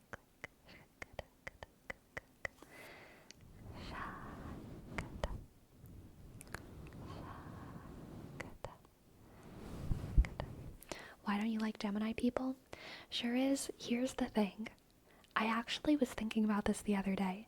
I think the reason that I playfully shit on Geminis so much is because I actually have zero beef with Geminis, and to me it's so absurd that anyone would, that shitting on Geminis is safe.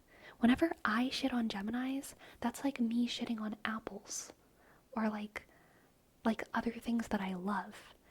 No one would ever think that that's real, but this is what I was talking about earlier. A lot of times my jokes, no one knows their jokes, and my sarcasm really doesn't sound like sarcasm. But I love Geminis. I love Geminis. Geminis are one of the signs that I have the least amount of any bad experiences with. I think all signs are good, but there are some signs that I do have a little bit of beef with, and so I actually avoid making jokes about them because it's a little bit too real. Because there's this little thing inside of me that's that knows if I tease that sign, it's coming from something a little bit too real, and I don't actually want to make people feel like shit. But whenever I tease Geminis, it's absolute absurdism. Okay? I love y'all, Geminis. Which signs do you have beef with? See, I don't even think I can say, because I know that there's plenty in this chat, and I don't want anyone to think that I think any less of them because they are that sign. Because The only reason anyone has beef with any sign is because they love people of that sign, okay? There are many people in this world, I guess I have to say it now. There are so many people who I deeply love in this world. People in my family, people who are not in my family, who are Cancers. I don't know why there's so many Cancers in my life. There's a lot of Cancers and there's a lot of Pisces in my life. There's a lot of Cancers. Because I love Cancers so much, I know intimately all of the ways that I don't like Cancers. All of the ways that Cancers can really, really just make me bristle, you know? I don't really know all of the ways that Scorpios can make me bristle, because I've only known like one Scorpio in my life. So like, yeah, she could make me bristle sometimes, but like whatever. But the Cancers, because I've known so many of them, I can really see the similar threads in them, and I can understand why I love them, and I can also really understand why sometimes when I think about Cancers, part of my soul just like sinks, my heart just like sinks and gets heavy, because I know way too much about their flaws, even though I know like literally nothing about them. Whenever I learn someone's a Cancer, I'm like, I know way too much. I know way too much of your damage already. That's how I feel with Cancers. So it's like if I were to like tease Cancers, I would feel bad because I would know that there was some truth in it.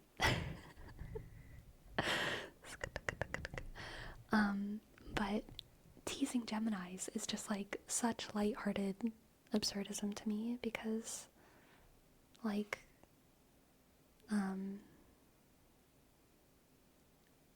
because Geminis are argumentative, which makes them fun to tease, but there's no, like, Geminis don't even like actually care about Geminis like arguing so much more than they actually care about anything that's being argued, in like a very beautiful, fun, innocent, lighthearted way. And so like, yeah, like tease the Geminis, you know what I mean? Like we'll all have fun. We'll all have fun with it.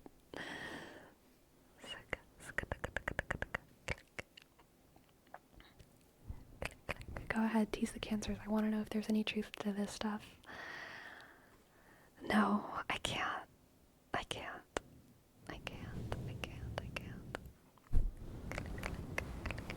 What is your sign? I'm a Virgo.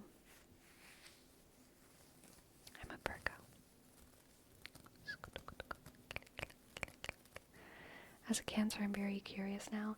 I've talked about it so many times before. Cancers are the most caregiving, nurturing sign. Sometimes that makes me feel a little bit hovered over and overwhelmed, and it makes me feel like I need to take care of them by doing well myself. That's like how I feel a lot of times with Cancers, because Cancers care so deeply, and they really, really, really just want you to feel safe with them and happy that you're there. I think a lot of Cancers have like codependency sort of tendencies. Yeah. Christina T, thank you for your prime. Thank you. Thank you, Christina T. Thank you. CHRI.ST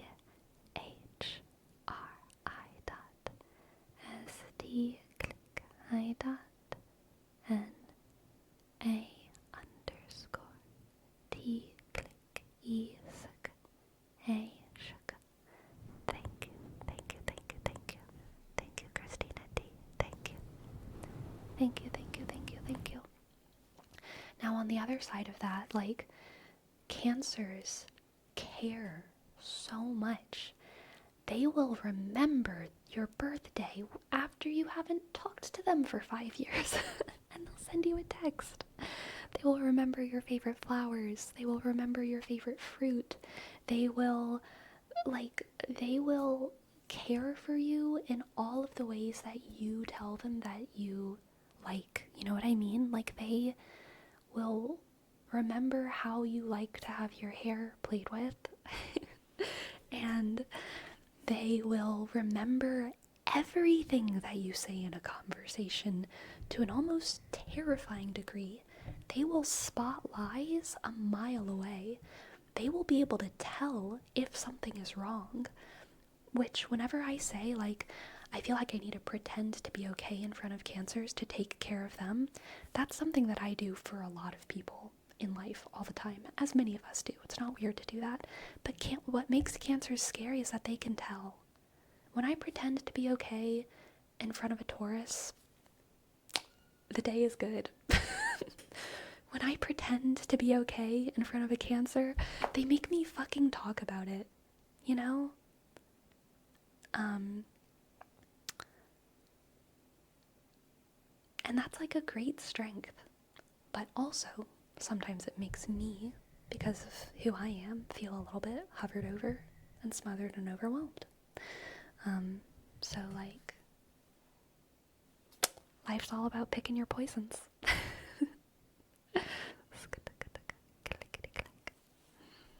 My friends tell me I'm a good Scorpio because I was born in November, and the October ones are bad. I don't get it, but Scorpio sounds like a scorpion, so it's cool to me. Interesting. Apple juice. Scorpios are one of the signs that I always wish I had more experience with, but I really don't have too much experience with Scorpios, and I honestly think that the most beneficial astrology knowledge comes from experience, rather than just reading things. I think reading things can get you a very long way, but actually having experience with, like, how different astrological placements manifest goes so much longer. So I always wish I had more experience with Scorpios. But from what I do understand, Scorpios have a reputation as being very deviant and argumentative, but the kind of more positive way to look at that is that they are a sign of refusal and boundaries. And there's a very, very great strength in that. Slytherins, no, not like Slytherins, but because what defines Slytherins is ambition, not like loving to argue. Of all of the Harry Potter houses, the ones that love to argue the most are Ravenclaws, because they're all, like, smart or whatever. I imagine, at least. I think that, you know, Ravenclaws, you could characterize Ravenclaws as a lot of the different signs, which makes sense because there's only 4 houses, but there's like 12 signs. But I feel like Ravenclaw could kind of be like Gemini, Scorpio, and Aquarius. Slytherin is kind of Capricorny, maybe? Capricorny.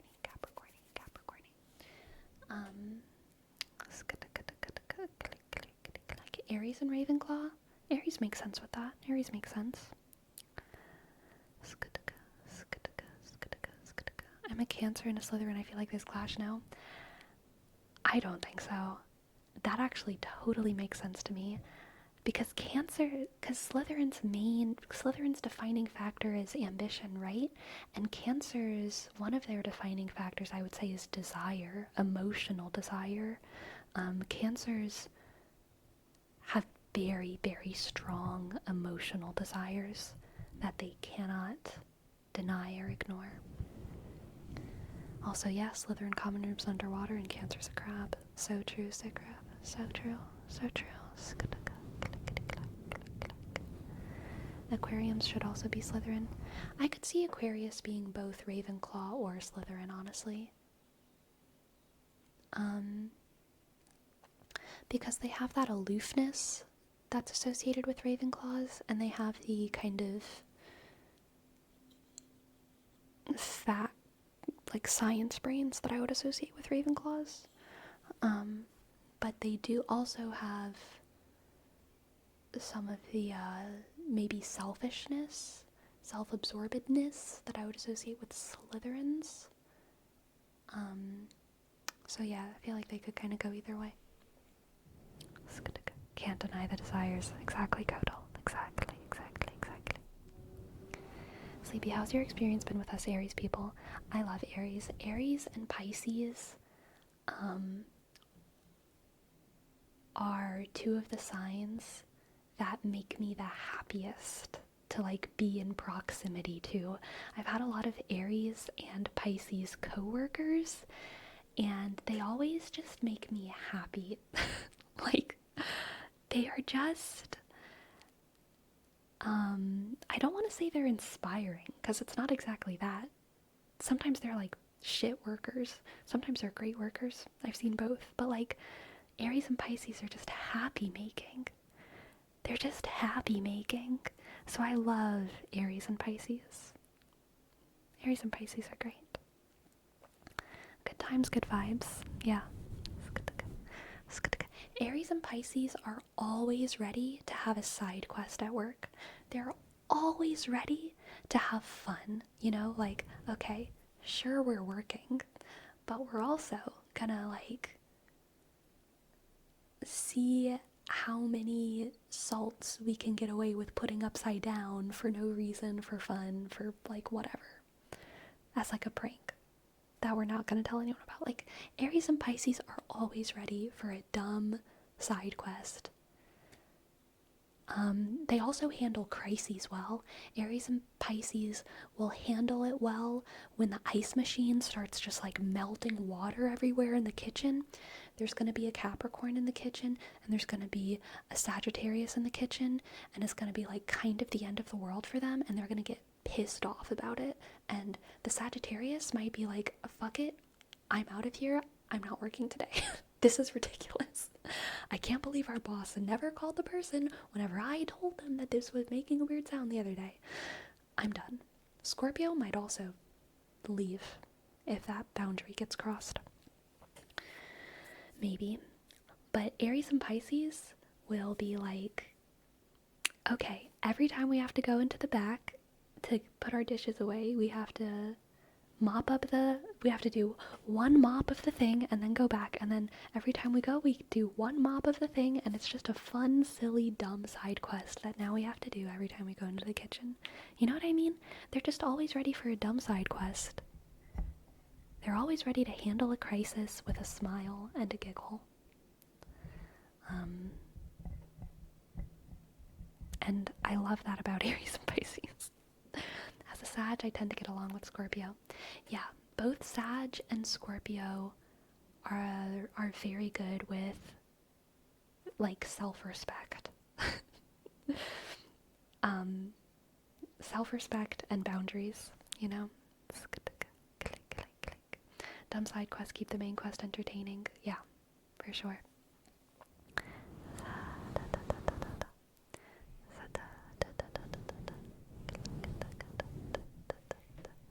Are your friends' family also into astrology like you?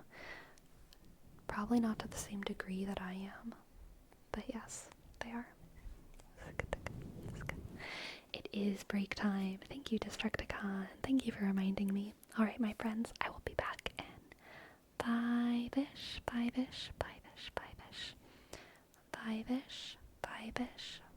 minutes for more tingles and astrology talk, if y'all so desire. I'll be back soon. I'll be back soon.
Hello.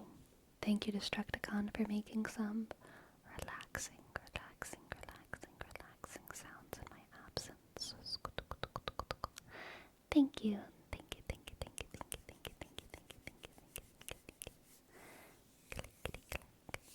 Hello, the closer.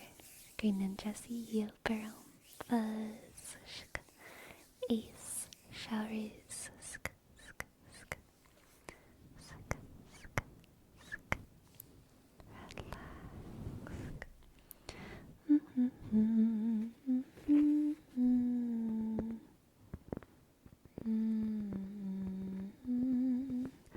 Sleepy, in the last scenario about the ice machine, what would the Virgo do?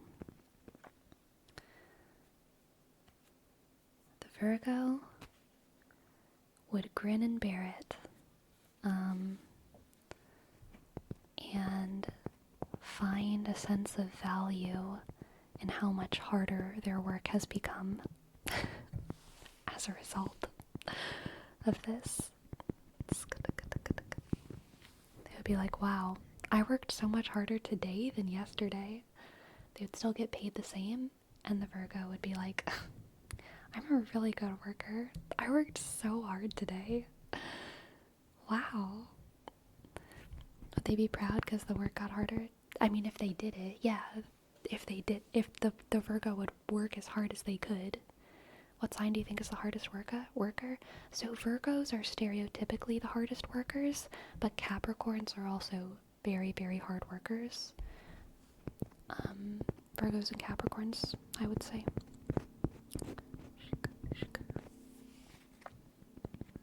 Virgos are often called the worker bee of the zodiac. The worker bee of the zodiac.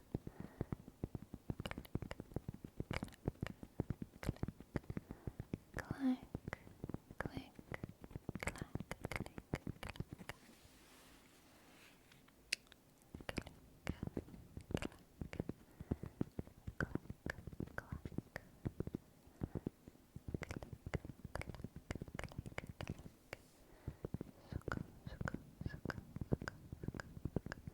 Sleepy, you want some brioche bread? Is it vegan?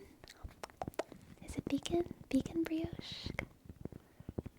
I'm learning a lot about Zodiac today. It's like a lesson in class. So,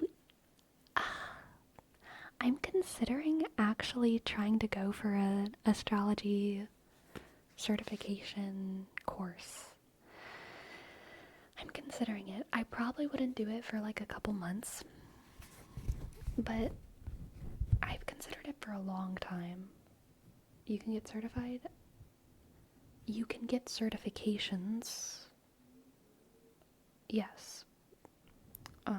But, you know, it's like, it's definitely an investment, and it's also hard, you know, I have to like learn, I have to take a class, do it, and we can have study streams. I probably wouldn't want to do that. If I did astrology, courses, I mean, the goal would be eventually to be able to give like professional astrological consultations. You know what I mean? That would be the eventual goal, which is definitely something that's intimidating, but I mean, it's something that I have always like wished that I could do. Because I do look at people's charts and like tell them stuff, and I do have more knowledge than the average person about astrology, but I certainly don't have all of the knowledge that a fully educated astrologer has. And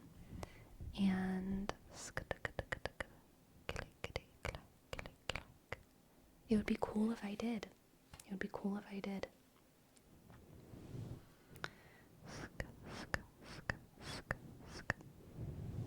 How long does it usually take? The certifications? So there's a couple different types of certifications that you can get.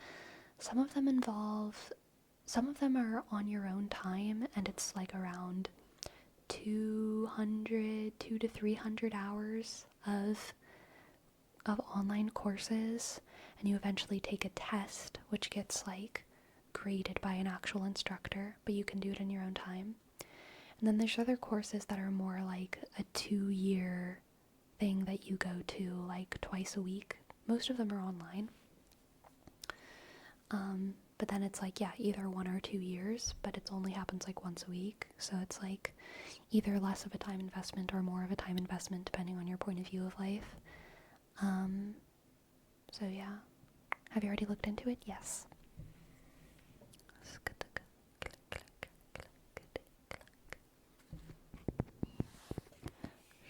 Investing in your passions is almost always worthwhile, if only from a fulfillment perspective. I know. And like, I kind of feel like maybe I would regret it if I didn't try. But I don't know yet.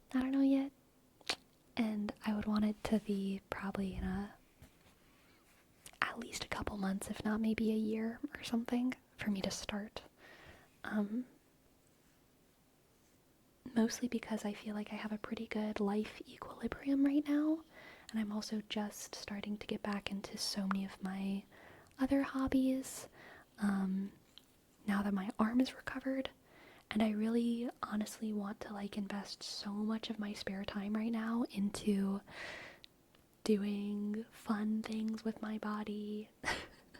And I'm really just on that train, so I don't really want to take like a smart brain reading course right now. But once I'm done getting strong, I will maybe do astrology.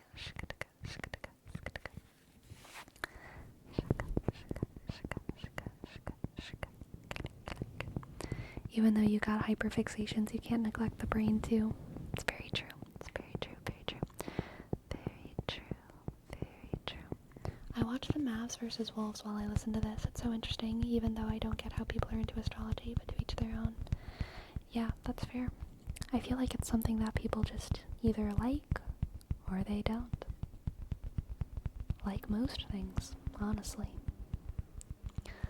Sleepy, giving my opinion, it seems that it's something you've enjoyed and been interested in for so long. Even if it's a year or later, if you're still passionate about it, it could be a good idea, even if you don't end up using it professionally, to have it for something for yourself. Yeah.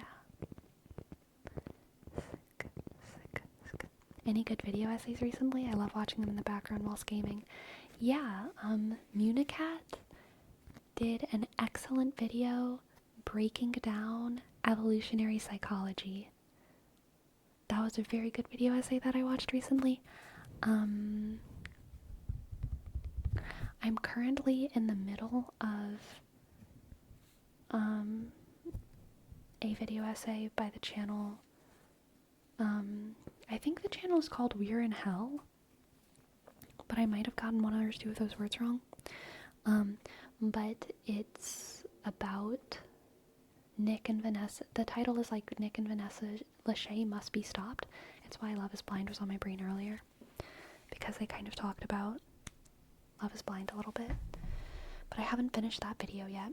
It's like paused somewhere in one of my 200 tabs. That's not true. I don't have 200. I have 6 tabs, and it feels like 200 to me because there should only be 4, and it's actually a great testament to my failure in my efforts to be perfect. But I can't close those 2 tabs right now.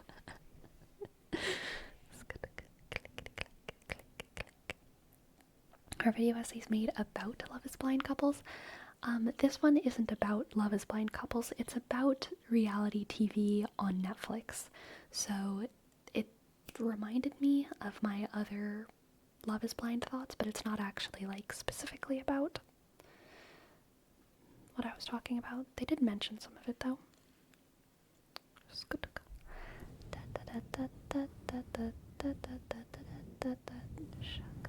We have the same coasters? Really? I microwaved one by mistake. It became hot and smelled yucky. I'm so sorry. At first when I read that message, Nitrix, I microwaved one by mistake. It became hot and smelled yucky. I thought you were talking about a tab because we were talking about our computer tabs, and I was like, That's a funny joke, but it came out of nowhere. But now I understand. You're talking about these.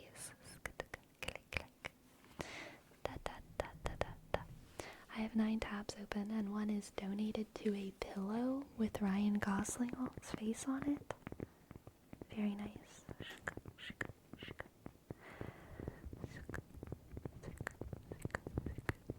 I just came here from watching that video, I think. A nice potted plant. And yeah, Prime Token, Municat is great. They post so little that every time I watch one of their videos, I'm like, oh, I like their channel, but I don't watch all of their videos because I guess some of them are boring. But then I check their channel and I'm like, oh wait, no, I do watch all of their videos. They just come out like once every couple months. It's not that I'm not watching them because some of their videos are boring. It's that every video is a freaking banger, but there's very, very few of them.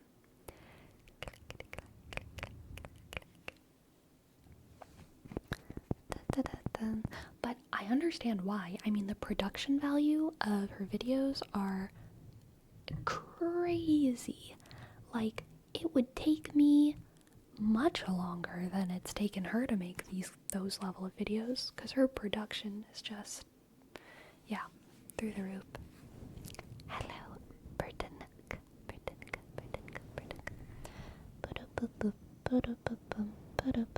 Which channel are we talking about? We're talking about the channel Municat. They make video essays. Recently I also watched a Tiffany Ferg video essay about flipping houses and how it's like shitty, which I thought was interesting, because I don't know too much about like real estate, but I know that a lot of people talk about like flipping houses. It's like a millennial thing, I feel like, or maybe like a Gen Z, it's like a hustle for the privileged, you know, a hustle for the people who can afford to start it, which means that you're already doing very well.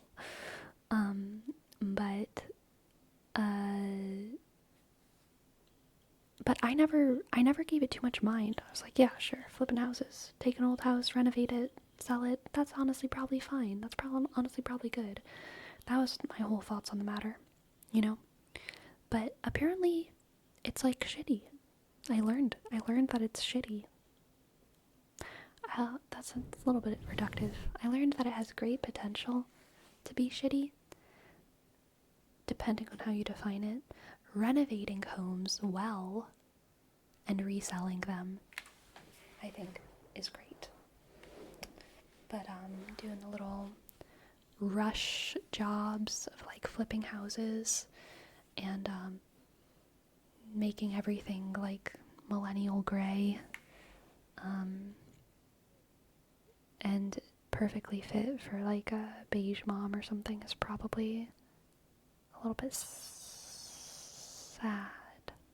Stripping the earth of its soul.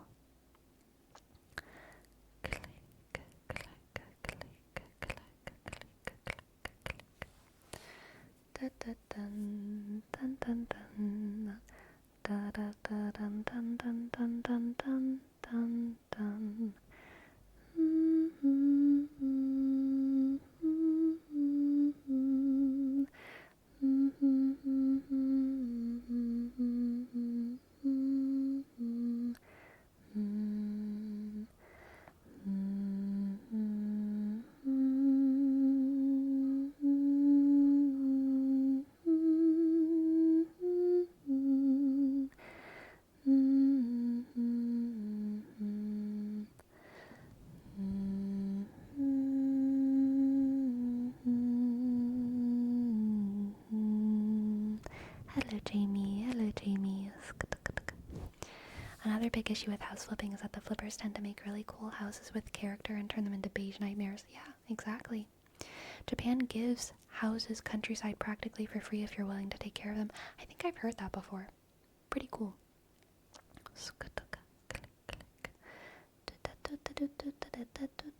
I'm a believer that every room should be another color.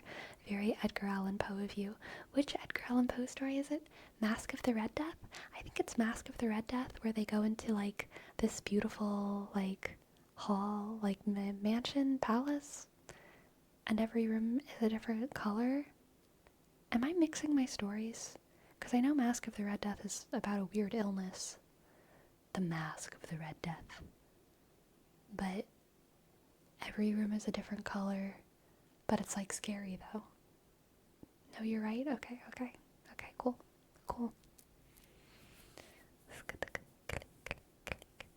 Want to know something? I had a birthday on Friday.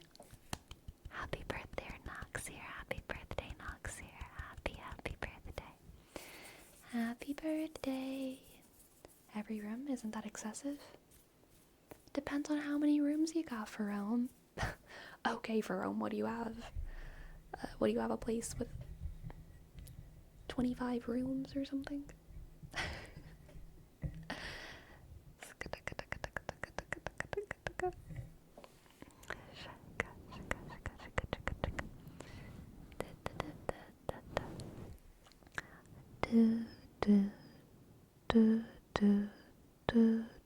Stop bullying me in my monocolor 25 rooms. Never. It's a good thing there's 26 colors in the color wheel. So true, Destructicon. My birthday is this Tuesday. Hopefully it goes well. Happy early birthday. Prime token. Happy early birthday. I'm a big fan of the feature wall. Not gonna lie, neutral colored walls with one wall having a really cool or interesting color wallpaper. I am rarely a fan of wallpaper, but I do also like a feature wall. I also like putting all of the art on one wall, which is kind of like a feature wall. I don't really like the feature wall when it's just one color, but I do like an interesting wall, you know? I kind of like it. I love a wall that has like a whole bunch of framed things on it in like geometry, but only when it's good art, obviously. I like it when the frames aren't uniform. I love crazy mirrors too. I love weird mirrors. Oh my god, I love weird mirrors. I think it would be very cool if there was a wall of like all kinds of weird mirrors. Not like funhouse mirrors. I want the mirrors to be normal and real, but like I want the mirror frames to be like different colors and different shapes and different ornamentation. Blah blah blah. I'm looking at a sad off-white room right now. My room is sad and beige currently that I, live in. One day I will have more art on these walls, hopefully. We shall see. Recently redid our bathroom with a William Morris wallpaper feature. I don't know who that is, but I will take your word for it that they're very cool.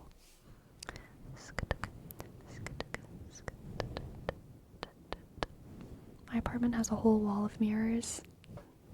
Hell yeah. I love that. I rent an apartment, so my whole place is beige hell, and there's nothing I can do about it. Yeah, same. But, even if I can't have feature walls, what I am blessed to have is, like, big windows where I am, you know what I mean? And, like, the outside is pretty beautiful. Outside is kind of a feature wall in itself.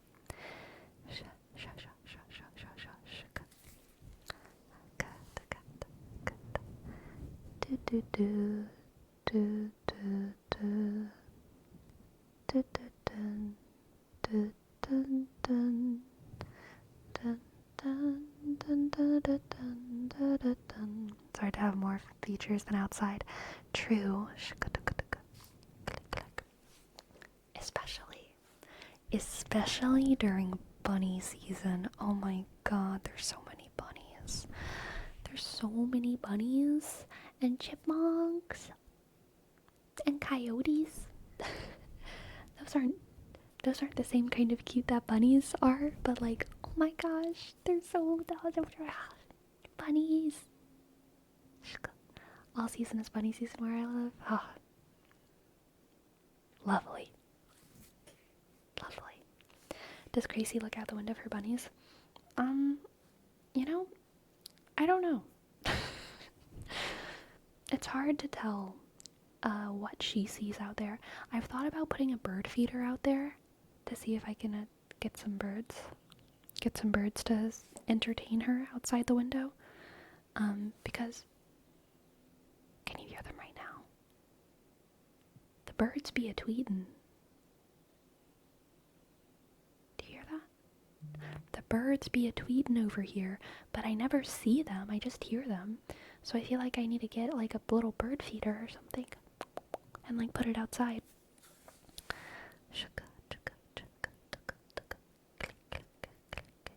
I'd love a bunny pet. Bunnies are super cute. For sure. For sure.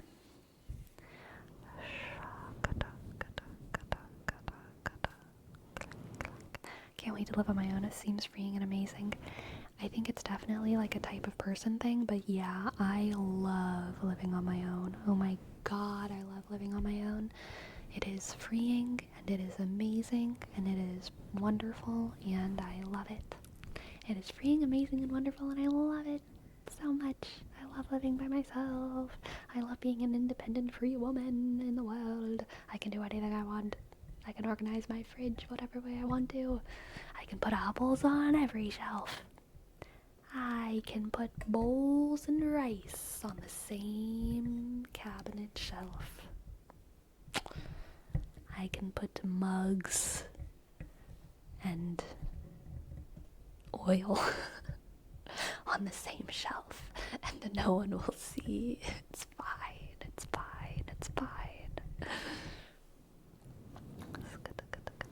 Put the mugs in the drawers. You know what? Maybe I will. Maybe I will. I'll put the silverware in the tallest cabinet on the tallest shelf. What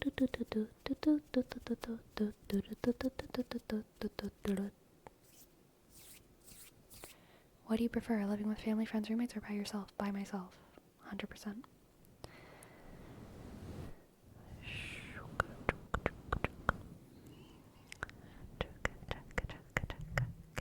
Everyone knows the mugs belong on the back of the shelf of the cupboard under the sink. Yeah, so true. So true. So true.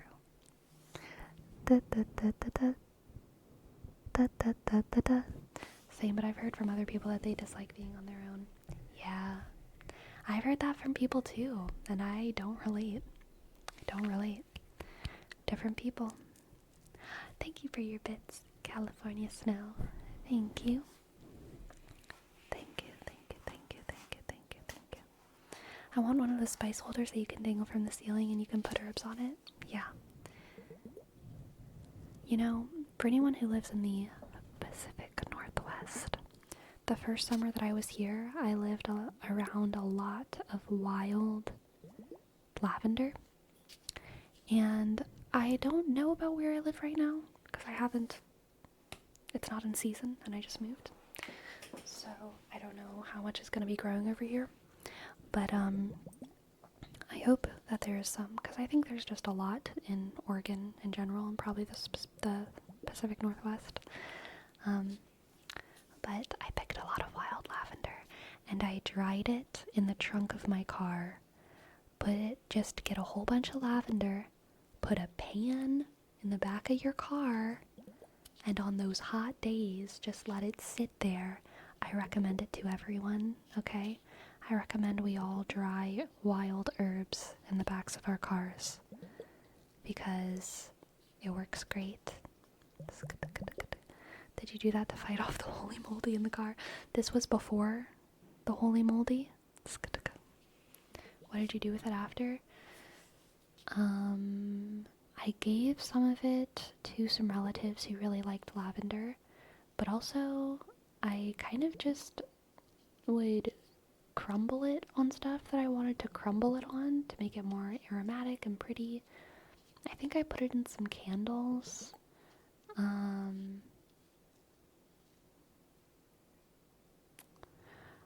I put some in tiny, tiny, tiny, tiny little jars that I turned into like little pendants. So you used it for its smell. Yeah. That's primarily what it can be used for. If I was really cool, I could have like mortar and pestled it into like a powder. I don't know how you make oil extracts, but I could have probably, if I was really cool, I would have made like a lavender oil extract or lavender oil from it. I think you can make lavender oil just from letting lavender sit in certain kinds of oil for a long time. But lavender oil extract means you actually take the oil out of the plant, so it's like a zillion times more potent. But I don't actually know how that process works, so I can't do that. Lumion, thank you for your sub. Thank you for your sub. Do you need to press it to extract oil? Probably. Lumion, thank you.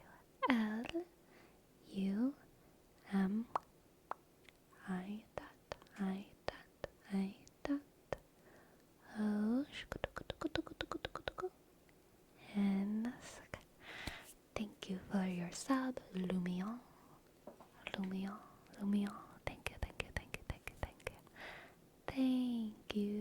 Thank you. What would you use the oil for?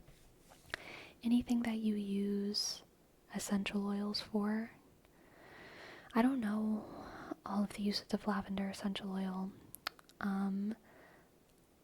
I would guess, purely guessing off the top of my head, I'm positive it has aromatherapy benefits, but I'm guessing that it probably has some medicinal uses topically, either as an antibacterial or an antiseptic. I feel like most of those plants do, but I don't actually know the properties of lavender. Ferrets, thank you for your prime, ferrets. Thank you for your prime, ferrets. Eshk, shk, e, click, arsk, e, t, sk, s, o, shk, tuk, tuk. 7. Thank you, ferrets. Thank you, ferrets. Hello, Agan. Welcome in. Lovely to have you. Don't know if I can join, but I wanted to drop in and say hi.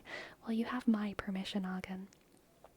I know what you're probably saying is that you're not sure if you have time, but in case what you're saying is that you're not sure if you're allowed, I promise you are allowed.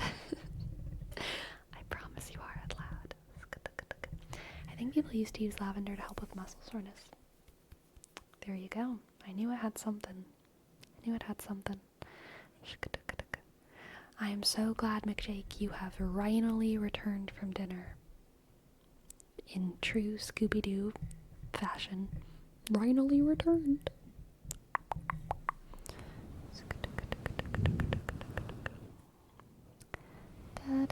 Anti-inflammatory. Yes. So, McJake, tell us, how was your gym day today? Anyone who wishes to share, by the way, about your gym days, always feel free.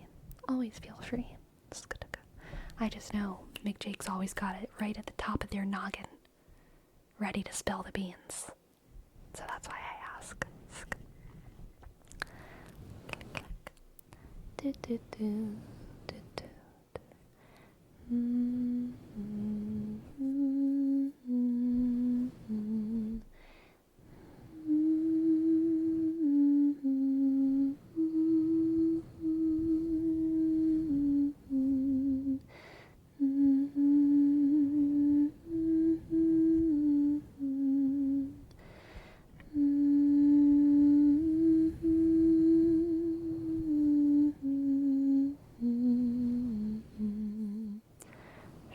I think I broke my pelvis trying to improve my splits. That doesn't sound good. You gotta improve your splits gradually, Destructicon. You don't improve your splits by dying, okay? So don't do that. Don't do that. Don't do that. Don't do that.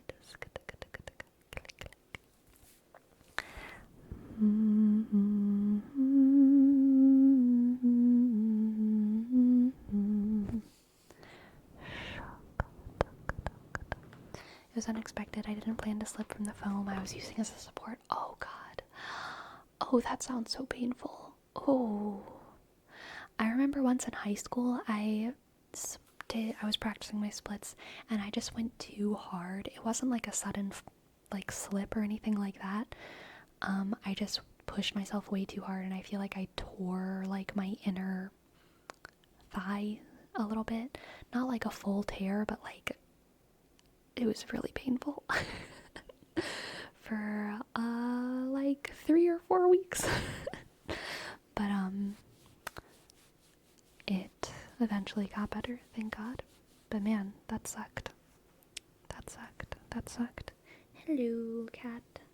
Hello, cat. Hello, hello, hello. You strained your groin? It was like, yeah, probably. But it was like high school. Are you flexible? I am flexible, but my inner thighs are not that flexible. So to answer your question, I mean, they are flexible, but I don't know if it's my hip flexors or exactly what, but no, I cannot do a full split. I can do a full straddle, and I am quite flexible in most ways, but yeah, my hips are not above average in flexibility. What's that? Oh, wait. No, I'm backwards. I can do a full split. I can't do a full straddle. I can do a full split. So a split is when your one leg is in front and one leg is behind. A straddle is when your legs are both sideways. I cannot do a straddle, a full straddle, but I can do full splits. Your abductors are tight and hip external rotators. Yeah, sounds right. I actually don't know I actually didn't know they had different names. Never mind, I'm trying to do a full straddle. Yeah, there you go. Straddle is harder than splits. Oh, yes. Oh, yes. Oh, yes. Oh, yes. Yes. Yes.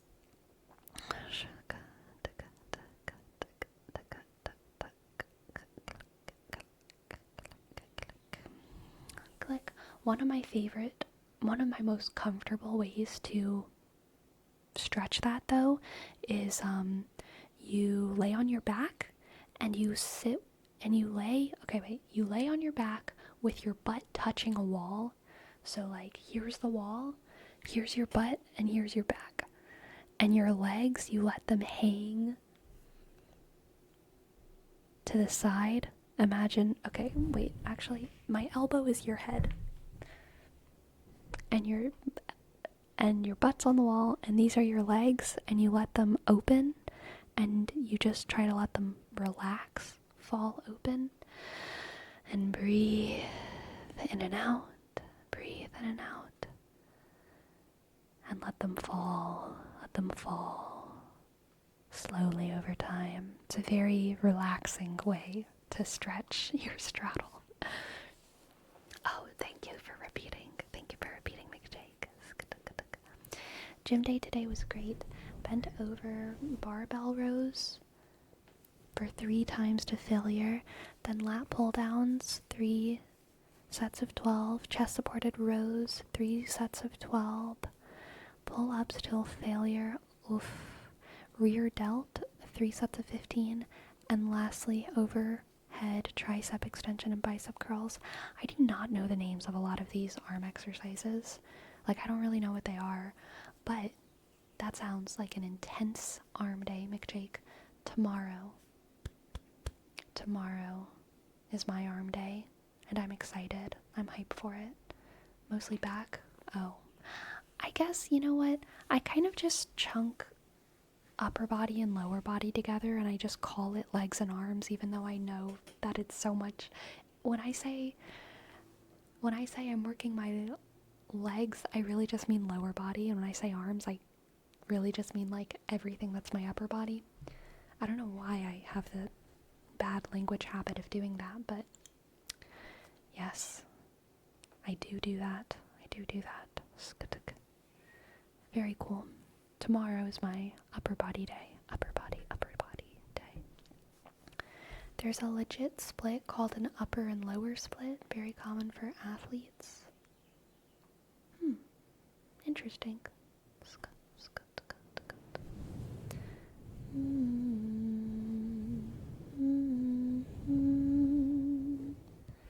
Okay, let's see what you said, Love Court. My crush and I fight every night, and last night he mentioned he wants to lock in with someone. When I asked, he froze up for a second and slowly and hesitantly started just describing a girl the opposite of me. He was very panicky. Oh, FaceTime. Okay. Thank you, Prime Token. He was very panicky and hesitant to tell me when I asked, and he said, I just don't tell people when I'm talking to someone.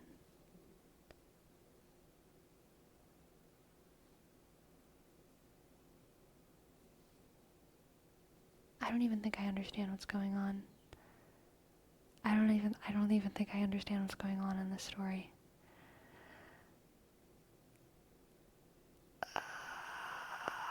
I'm so sorry.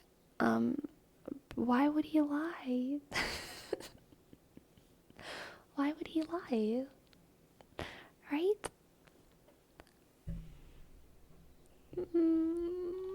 Is he dumb?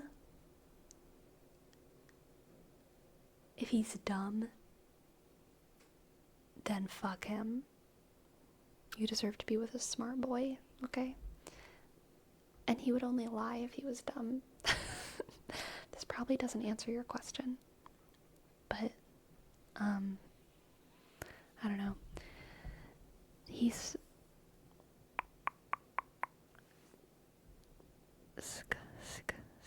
made moves over me and called me hot last week. I don't know.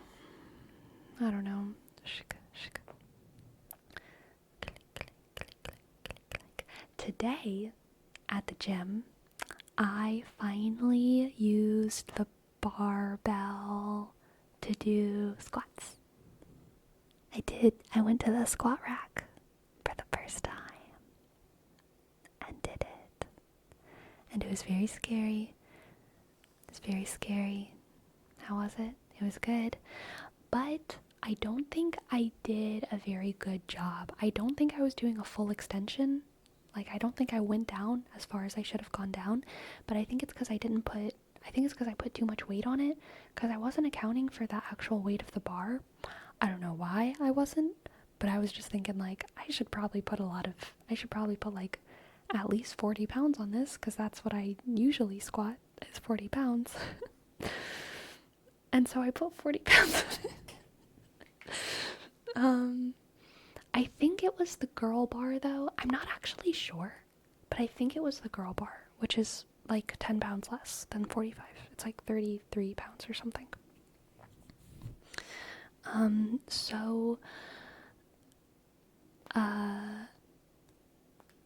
I did it, though, because I didn't research how heavy the bar was until after I finished all my sets. So I think I did 3 sets of 10, but I wasn't going as low as I should have. I was probably going like only 60 to 70%, probably more like 70%. But yeah, definitely next time I'm gonna dial it back. Next time I might just try it with the bar so I can practice doing the full extension, and then I'm gonna add some weight and see if I can do that, see if I can keep the same extension, you know what I mean? Because I think that's probably a better way to do it. Yeah, exactly, Destructicon. Exactly. Sleepy funny story. My friends went out last night and I designated driver, and I saw my gym bro at the bar, and he introduced me to his friends as Hit Gym Bro. I have a officially as his gym bro. Gotcha. I officially made it as a gym bro. Hell yeah, McJake. That's nice. Congrats. Sleepy, if you ever want to DM videos of my form and stuff, I can 100% critique it and make sure you're lifting properly. Thank you for the offer, McJake. I never want to film myself in the gym. I would die if I filmed myself in the gym. I think I would actually just die. But I appreciate the offer. Sleepy, you know, you don't have to commit to the weight once it's in the bar. You can still take it off if it's too much. Well, whatever. I was being dumb.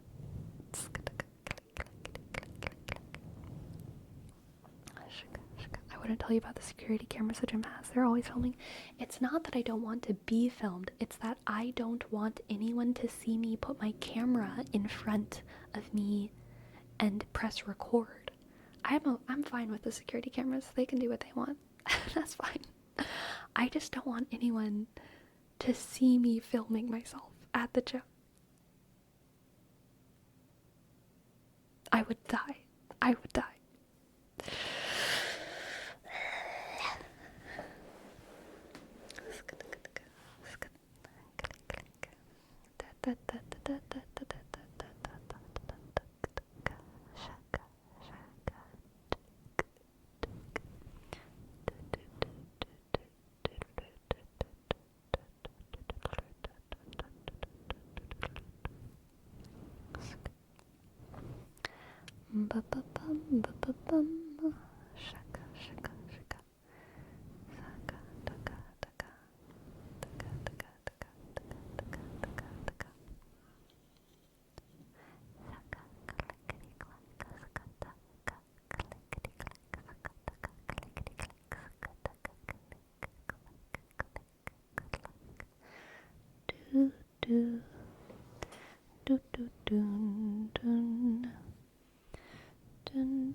Sleepy, what would you do if someone else was doing that in the gym? Would you move out of the frame? I probably wouldn't do anything. I don't care. If I was like right in the middle, if I was like very central to whatever they were filming, yeah, I would move. But if I was just like kind of in the background, no, I don't care.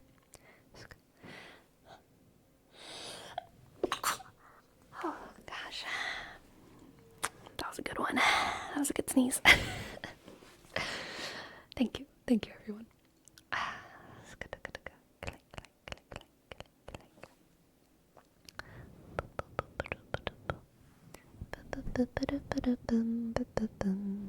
Like you're in the background doing your thing, but if someone is recording, would you mind? I would probably move out.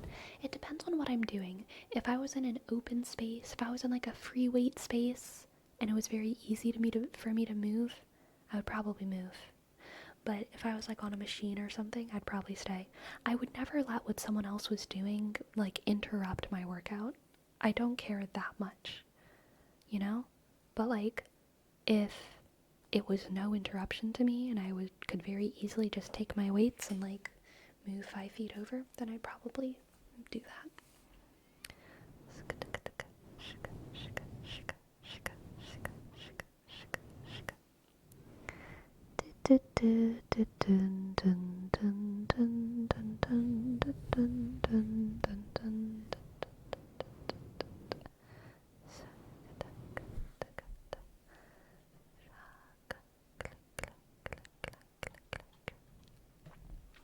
Curry Frog, I'm probably not gonna turn on the redeem tonight, but thank you for asking.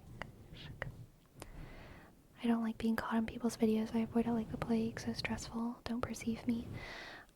I will turn on the word rep stuff though, because I don't need to have that turned off right now.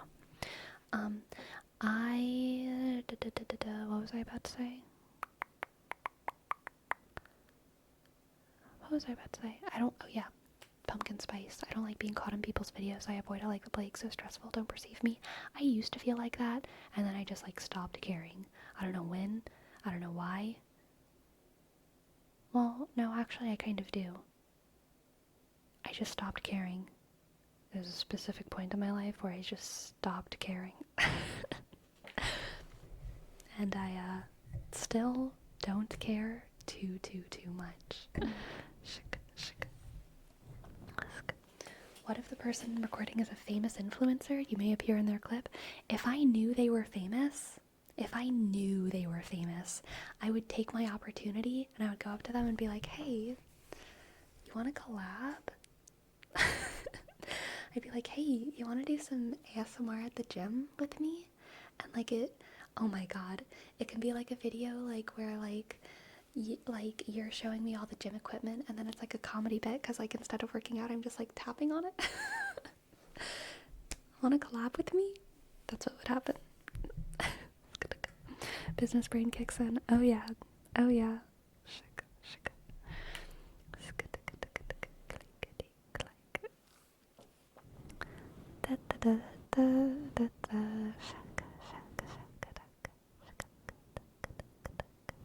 Very efficient. Exactly. We could really like help each other out, you know, like they would give me content, I would give them, they could give me the funny content of me like tapping on stuff, and I could give them the content of like them teaching me how to be like it, like on their channel they could be like, I trained always slightly sleepy for a day, you know what I mean? And then it would be like no one would know who the hell I was, and it would be hilarious. But it would work. MX-Ray, thank you, MX-Ray.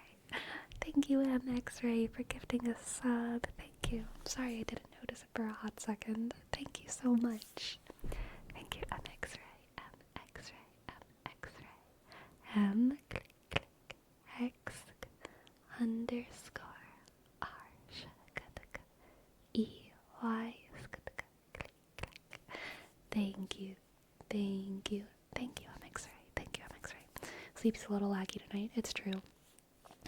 Sometimes the lag hits me harder than other nights.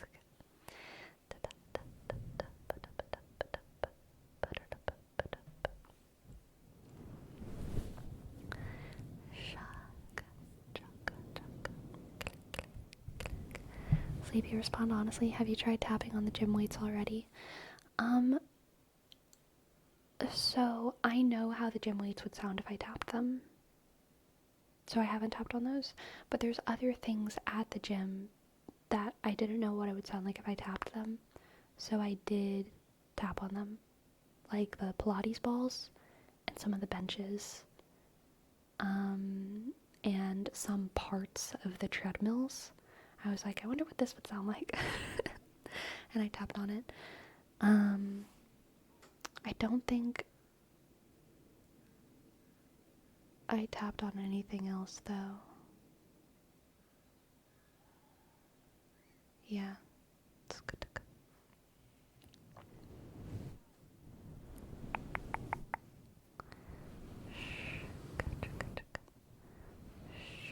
No problem, your ASMR is heavenly. Thank you, MX-Ray.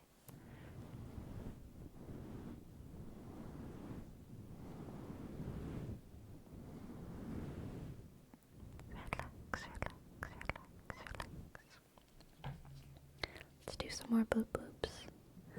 Do you instinctively find yourself tapping on things? Oh yeah.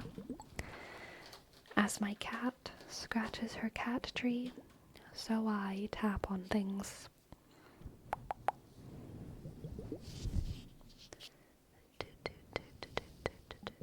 Click, clack, click, clack.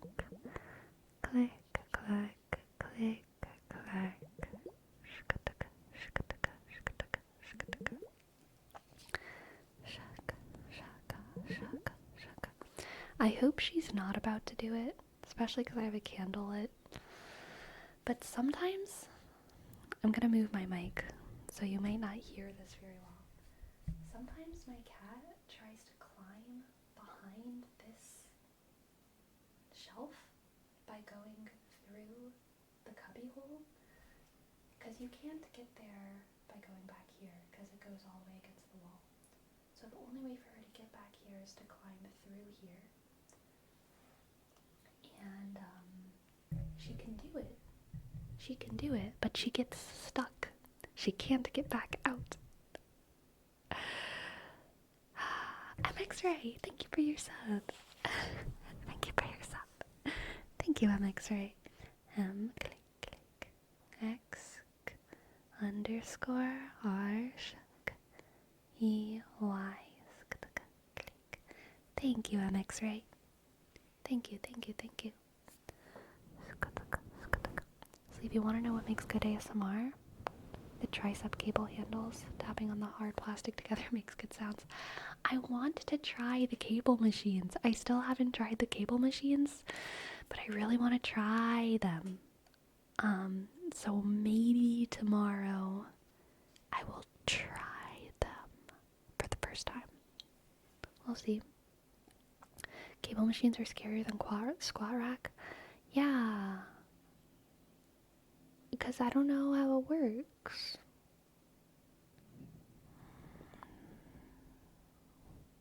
I don't know how it works. And the squat rack is like kind of in the corner, but the cable machines are like in the middle. So there's even more people who can like see me fuck up.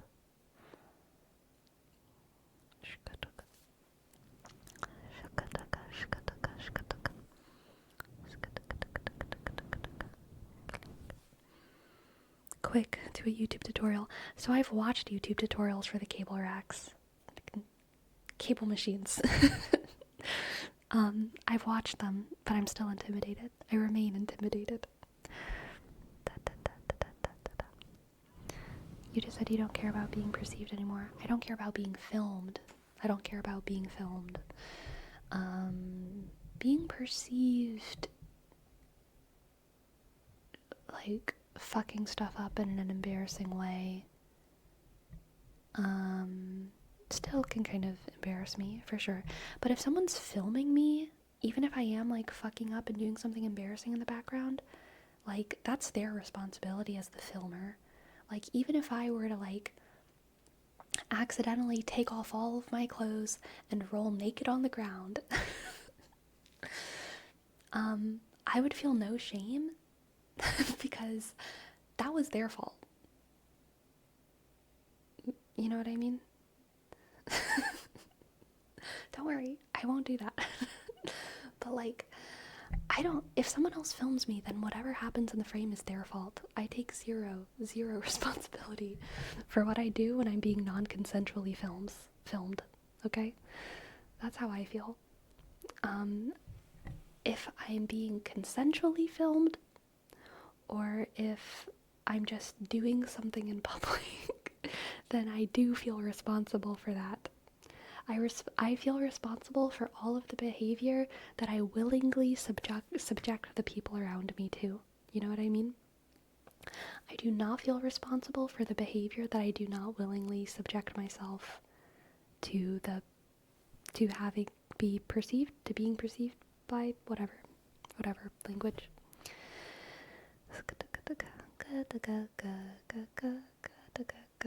Maybe next time you see someone who looks friendly and pure of heart using the cable machine, you could ask them to show you how to do it. Dude, everyone looks friendly and pure of heart, but I'm just too scared.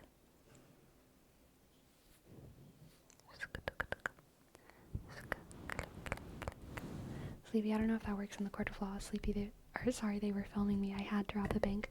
I mean, so I guess I should have clarified.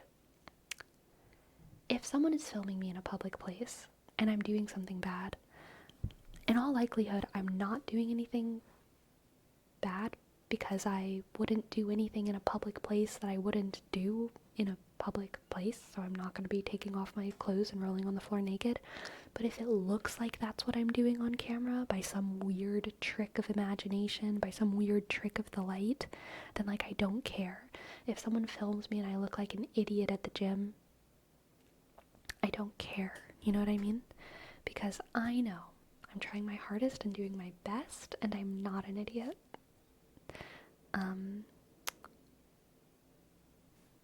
Yeah. I have such an irritated nose right now. Oh my god.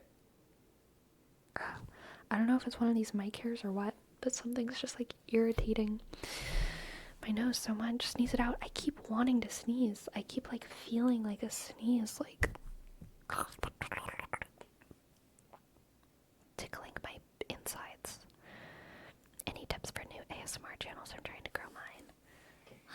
Be yourself. I know it sounds so dumb, but like, I totally mean it for real though. Shika, shika, shika. I hate sneezy feelings without the sneeze. I know, and I still feel it. But that means it's a perfect opportunity to do prime tokens word wrap of fuck. Fuck, fuck, fuck, fuck, fuck, fuck, fuck, fuck.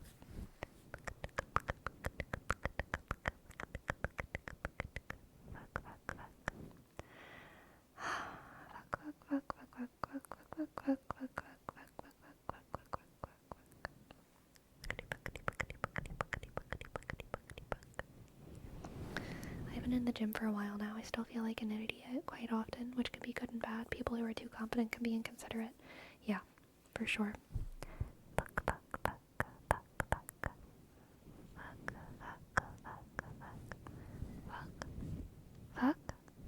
Maybe fuck can be our always. It's a deep cut John Green Tumblr reference.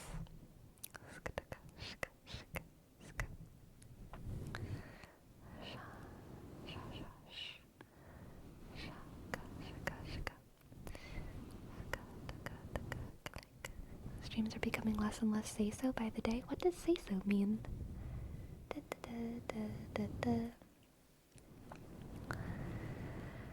Like this old guy who makes an effort of weights around him and then puts a single weight on his belly, and that's just kind of birthing exercise. Interesting. He's too confident. Sounds like it. Sounds like it. Say-so means pure of heart. Oh, okay. I'm sorry, Neatrix. It's not pure. It's not. I would that it were. Would that it were pure.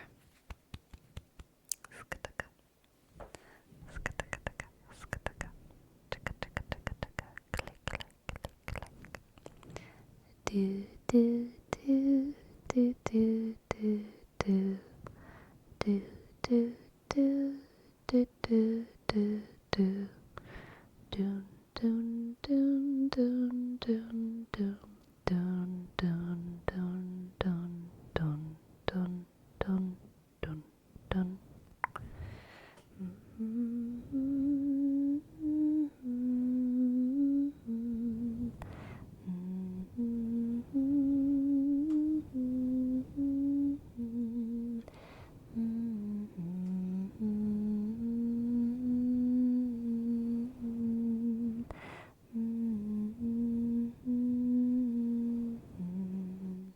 Tall glass of milk, thank you for your sub.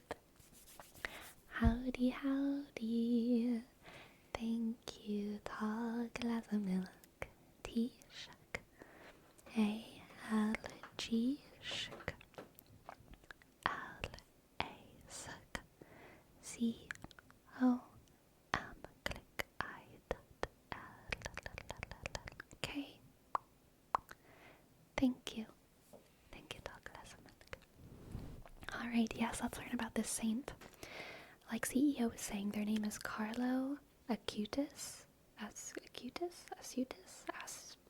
don't know. They passed away in 2006. They were devoted, very devoted, cataloging each reported Eucharistic miracle. Nice. And they approved Marian apparitions of the Catholic Church. Very nice. Their first miracle was the healing of a boy with a very rare pancreatic illness, and after their death, the mother prayed at their grave and healed their daughter's severe head trauma. They are set to be canonized as early as October. Super exciting. Where are they from? It sounds very, very, very, very, very cool. They might coin the patron of the internet. Nice.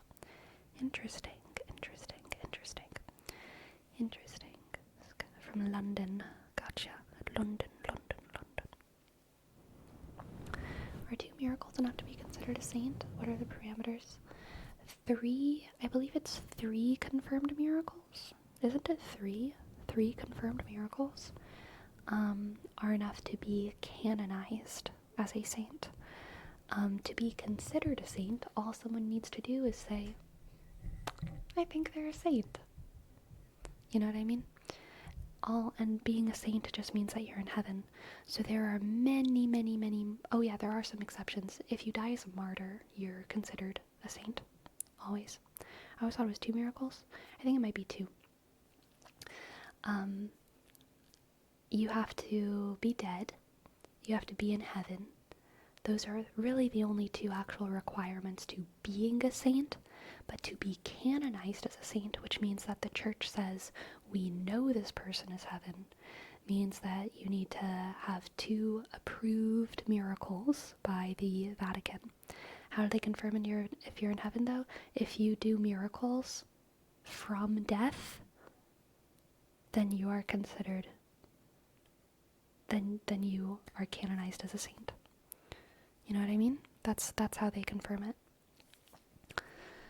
If miracles can be attributed to you after you're dead, then the church says that means that they're in heaven. Because sometimes crazy people can do unexplained things on earth. But no one is causing miracles in purgatory, and there sure ain't no one causing miracles from hell. So if miracles are attributed to your mediation while you're dead, then they assume you're in heaven. Just asking, sorry if this is weird, is there an instant where a person is not dead from earth and is in heaven? Well, there's near-death experiences where people talk about visiting something like heaven, but I don't think I can really answer that question fully, because we don't really understand near-death experiences or death. I feel like the Vatican has been kind of stingy on canonization lately, though. Oh yeah, they're super stingy on it. They do not approve. They do not approve miracles easily, and they canonize it. Canonization is a super big deal. Very, very rare.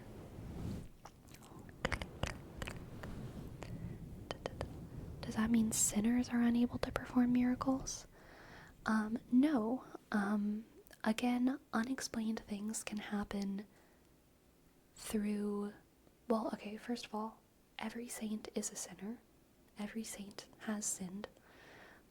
But also, people can use demonic powers, use specifically sinful powers to do works that they might call miracles on earth. Also, people can just, there's plenty of things that are just unexplained. Sometimes people have gifts that are totally unexplained. And so things that can be called miracles can kind of happen all the time.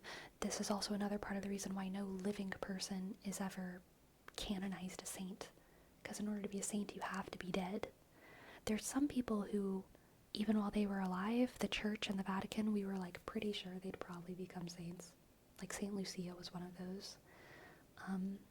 Of the Fatima children. Everyone kind of had a feeling she would become a saint after she died. But she was not canonized as a saint until after she died. At what point do these miracles become magic? I don't think there's a substantial difference in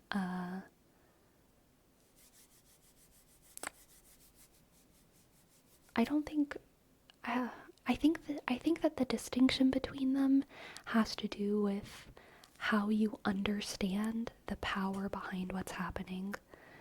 The distinction isn't actually what is happening itself, like magic or miracles can cure an illness.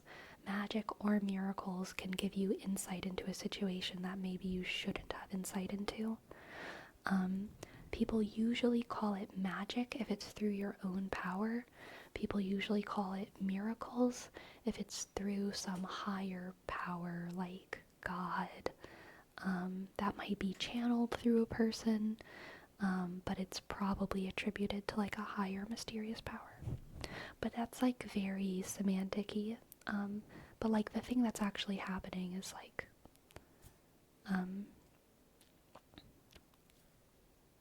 tangential.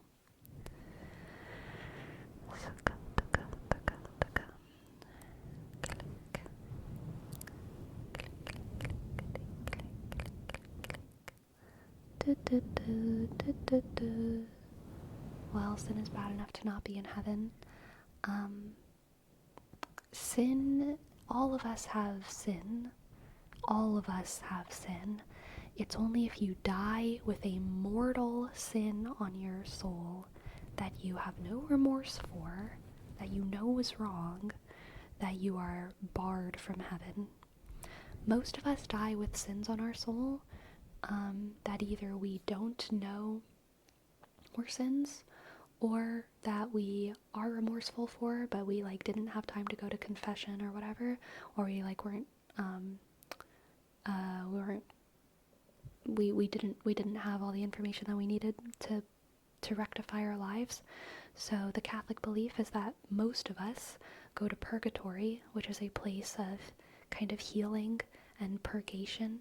Then we eventually get to heaven after some time passes. So sin does not bar us from heaven. If sin barred us from heaven, heaven would be empty. But even those people, most of us who go to purgatory and eventually go to heaven,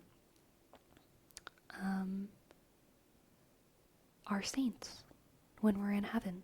We're just not canonized because the church doesn't know for sure, so they're not going to say it. But we're canonized. It's kind of like how, in science, we don't even have names for all of the bacteria living in our microbiome, but we do have the names for some of them, and we'll say yes, this bacteria is important and good, but it's only one bacteria out of a million gazillion trillion that's in your belly. It doesn't mean the other ones aren't there, we just aren't sure what their names are. Platonic Sardonic, thank you for your prime. Thank you, Platonic Sardonic. Thank you, Platonic Sardonic. Tishk, L-A-sk, Tishk, L-N, click, I-dot, C, S-A-shk, R-D, click, hosk, N, I-dot, C. Thank you.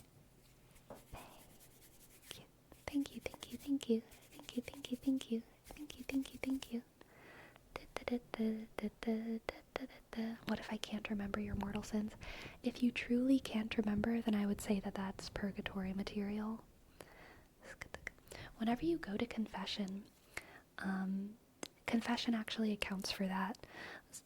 The last words of a confession usually, before you get your penance from the priest, are, "I'm sorry for these sins and any other sins I've forgotten." So you get forgiven for the sins that you've forgotten. I would imagine something similar happens in purgatory. But of course I can't know for sure.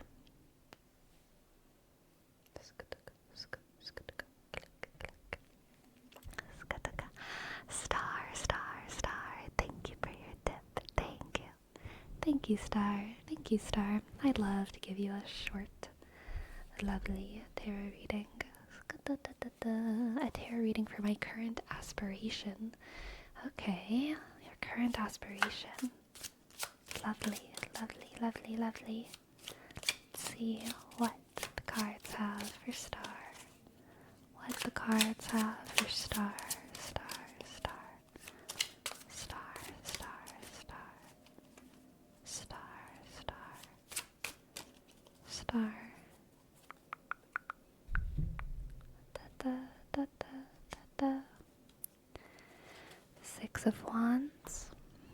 Six of Wands. Temperance. Six of Wands, Temperance, and the Seven of Wands. Okay, Star. This totally makes sense having to do with your aspiration. This reading is about achieving greatness and it never being easy to maintain. So whatever your aspiration is, you have the ability to have great success, But that success is never going to be like easy to keep. It's always going to be a struggle, and there's always going to be competition, and there's always going to be forces that are working against you. But you always do have the ability to achieve. Okay, the Six of Wands is very clearly about success, oftentimes public success, awards, commendation, and the Seven of Wands is about that struggle, the struggle for power. So seeing them both in a reading is always just about it being, hard to stay on top, but you are on top, okay? And I think Temperance is about you handling that situation with grace and beauty and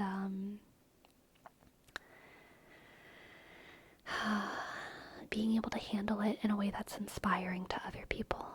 Okay, Star?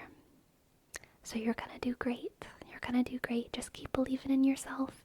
And no matter how hard it gets, don't let how hard it is make you feel like it's not for you or something, or like you're doing badly. Like, struggle is not a sign of you doing badly. Struggle is just a sign of being in a hard place. And you can be doing everything right. Oftentimes you can do everything right and still have struggles. This genuinely makes so much sense in this context. Thank you so much. I appreciate it. You're very welcome, Star. Thank you for letting me read for you. I'm very, very glad that it resonated, and I hope that you enjoyed. Thank you, thank you, thank you, thank you, thank you. Thank you, thank you, thank you.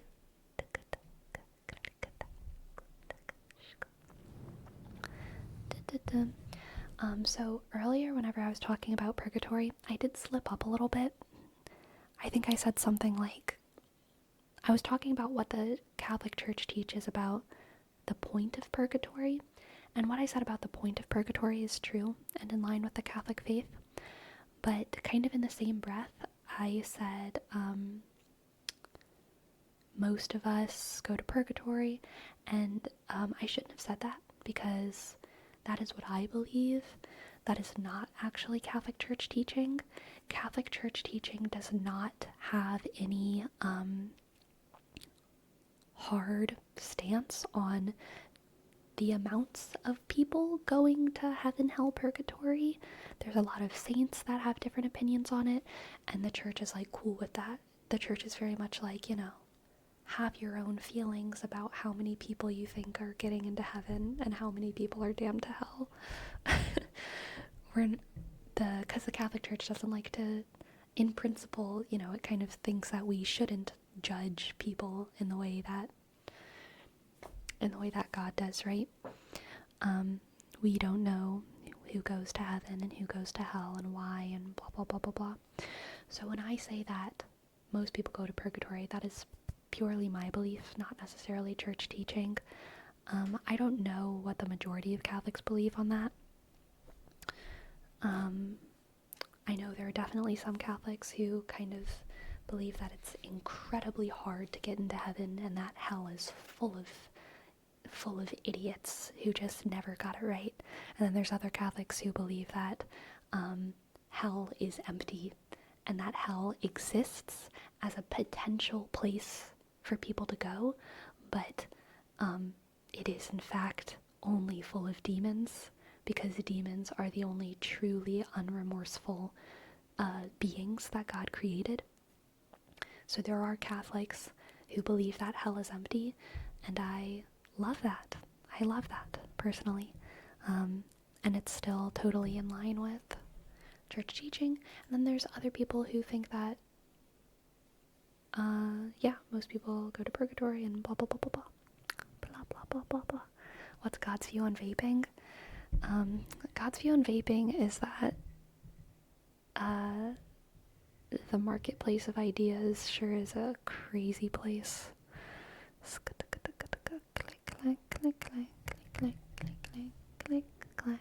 Sleeps, have you done a denomination test to see how aligned you are with different denominations? I have not. Link it in the Discord. What the heck? Link it in the Discord. I have a feeling, since I'm such a big fan of Mary and the saints, though, there's like no way I'm not Catholic. like, I know I am Catholic because that's what I profess, but also, even if I were to just like pretend it was a personality test, I feel like I'd end up Catholic because I'm such a big fan of Mary. Sleepy's about to have a crisis of faith live on stream. Imagine taking a personality test and letting it cause you to falter in your walk with the Lord. I would never.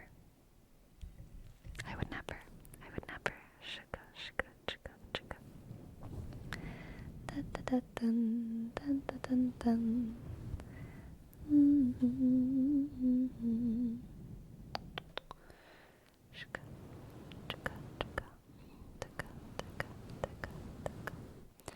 There's a lot of harder questions in it, like your views on the Trinity and of how salvation is achieved. Oh God, I can't help it. I'm too Catholic. I'm gonna take it like a test of like, what's the Catholic belief? I can't help it. I can't help it. I can't help it. I can't help it. Too committed.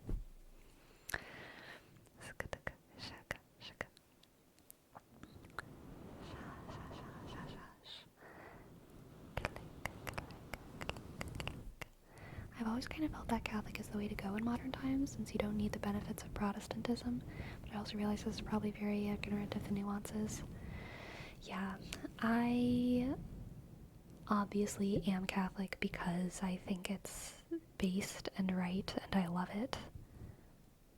But also, I think that there's so many geniuses in the world who are not Catholic, and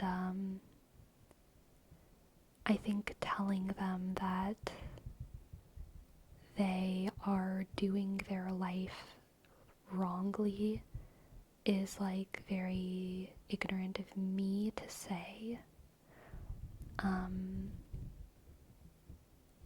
Yeah, but you know, praise God and stuff. Okay, what is going on between Verome and Destructicon? What is going on? In my opinion, there should be something to account for the case of a mistake happening. Like after canonization, it's discovered that this person ended up doing horrible things that were not discovered until later. Yeah, I kind of feel like there should be, but since the Pope has such a large say in it and the Pope is commanded by the Holy Spirit, then it implies that there's a mistake made by the Holy Spirit. So if there was, it implies that the Holy Spirit makes mistakes. So they would just rather stick with the mistake instead of trying to rectify it.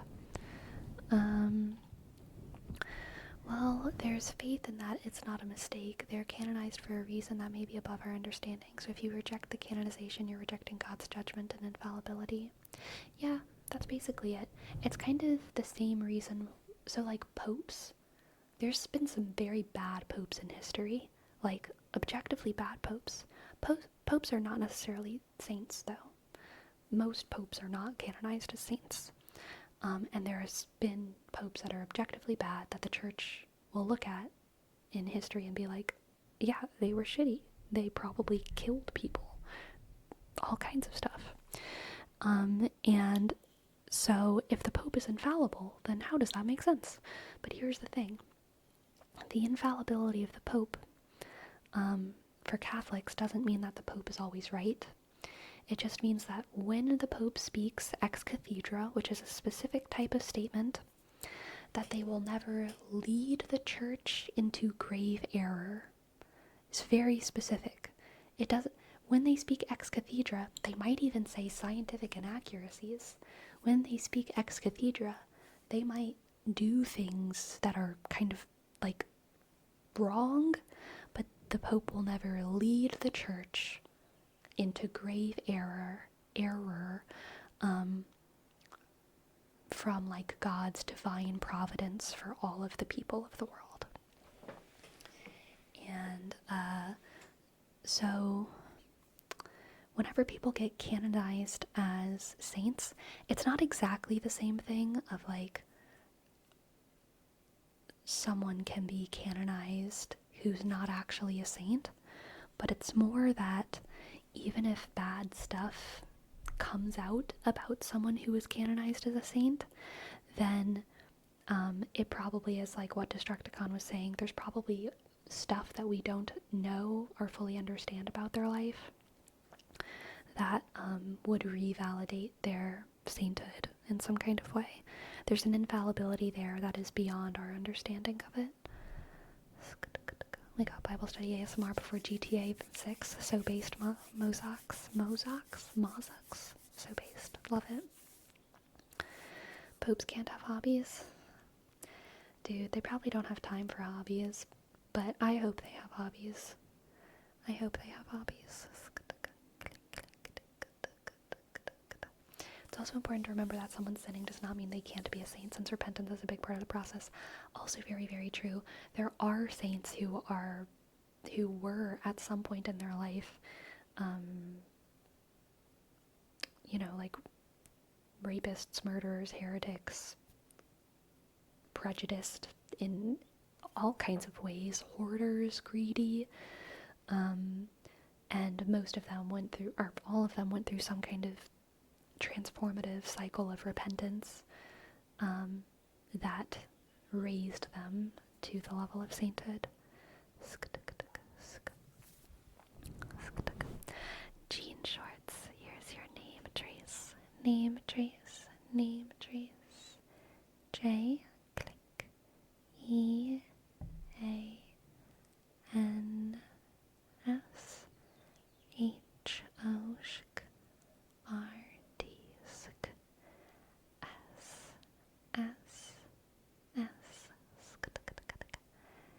click. And for Winnie Baby, we have a word wrap for sfumatore, which is the Italian word for nuances. Sfumatore.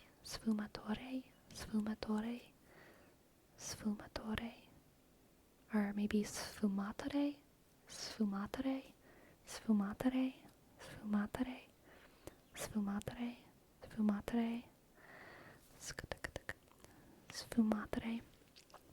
Is any sin repentable? Yes. God forgives all. Sfumatore. First was closer. Sfumatore. Yako, I'm glad you got some new headphones. And also, congratulations on graduating. To all graduates of all things. Congratulations on graduating, okay? Sfumatore.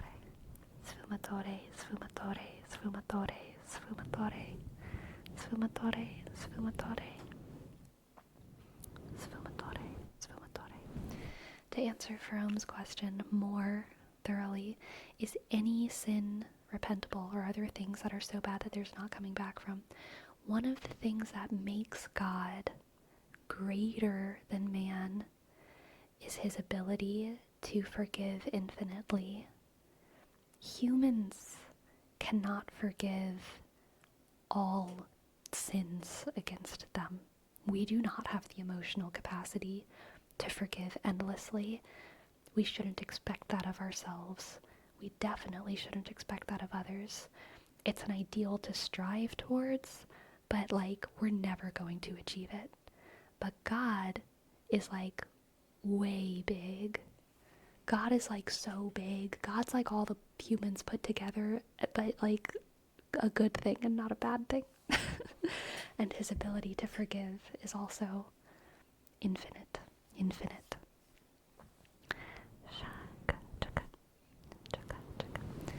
Makes sense, but it's also probably less probable for someone who's gone to the far end of sinning to be willing to come back or repent from it. I guess that's where it balances out. I don't know if I agree with that.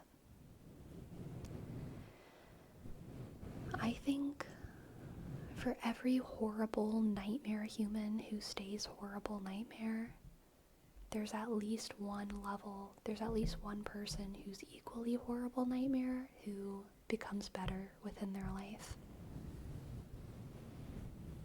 But maybe what you're saying is still accurate then. It's harder. It's harder to come back from. But I think there's enough exceptions that it's possible. It's always possible, even within the confines of our human life, to repent on earth, to change your ways while being alive, you know?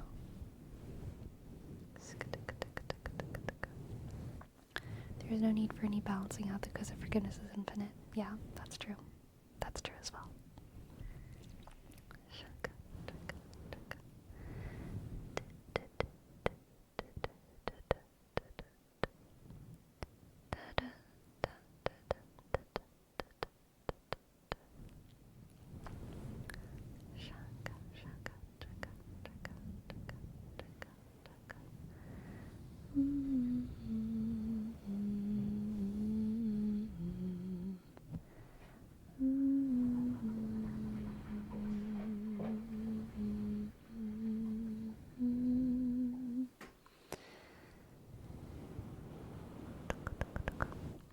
Lord, I have come to the seashore, neither looking for the wealthy nor wise, desiring only that I might follow. Oh Lord, with your eyes set upon me, gently guiding, you have spoken my name. Dun, dun, dun, dun, ya, da, da, da, da, dun, dun. By your side, I will seek other shores.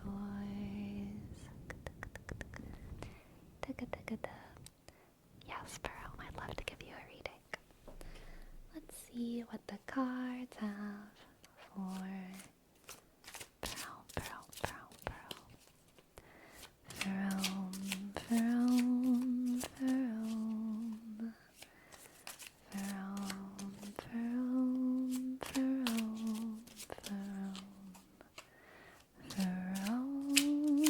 Pearl, Pearl,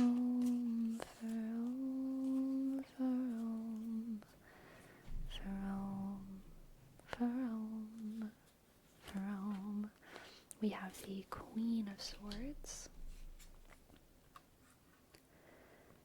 The Queen of Swords, the Chariot, and the Ten of Pentacles. The Queen of Swords, the Chariot, and the Ten of Pentacles. A fantastic reading for Rome. So, okay, massive success leading to physical satisfaction and success. Truly finishing a project well. Finishing a project well and reaping the rewards from it fully, and being able to handle that success in such a way that even the success itself is strategically setting you up for like the next thing, okay? Strategically setting you up for the next thing. This is a like success upon success upon success for Rome. Such a good outlook here. Let's get 2 more cards. Wow. We have the Lovers and the 2 of Pentacles. The Lovers and the 2 of Pentacles. Okay, so seeing this paired with our other cards here, the Chariot and the 10 of Pentacles, tells me, Rome, that you are going to have a very, very good, like, productivity, probably work relationship. This is probably not romantic. It could be, but probably not. I think this is more about how you and someone else within your kind of like production team of some sort, business team, you're going to work so well together because you're so similar. You're going to find your match in your industry or in your sphere of creation, and you two together are going to juggle your tasks so fluidly and with such synergy that you create success together. And to bring it even further, I mean, you create the opportunity for more success to come off of the back of this first success. So yeah, just hugely positive reading. Let's get an oracle card too. Oracle card, oracle card, oracle card, oracle card for Varom, Varom, Varom. The finch and the peach. Click, clack. Come on, camera, focus. This is a good one. The finch and the peach. Romance. I might be biting my words here a little bit, Frown. Maybe there is a little bit of a romantic connection with this other person. But even if it is a romantic connection, I think that a hugely foundational, not foundational, that's not the right word, a hugely significant part of your relationship is going to be your productivity. With the 10 of Pentacles, the Chariot, and the 2 of Pentacles, you two are going to inspire success for each other, within each other, between each other. Inspiring success is going to be a majorly significant part of your romance with this person, okay? And it's going to ensure success for both of you. Because, you know, we do crazy things for the people we love. We do crazy things for the people we love. Thank you for letting me read for you. I hope that you enjoyed, and I hope that it resonated.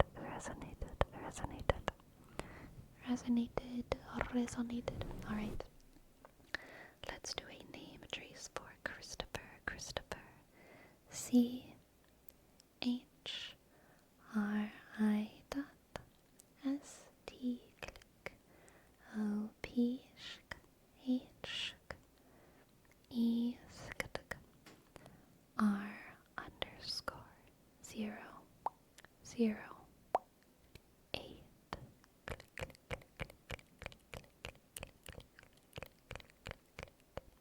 And we have a word wrap for McJake.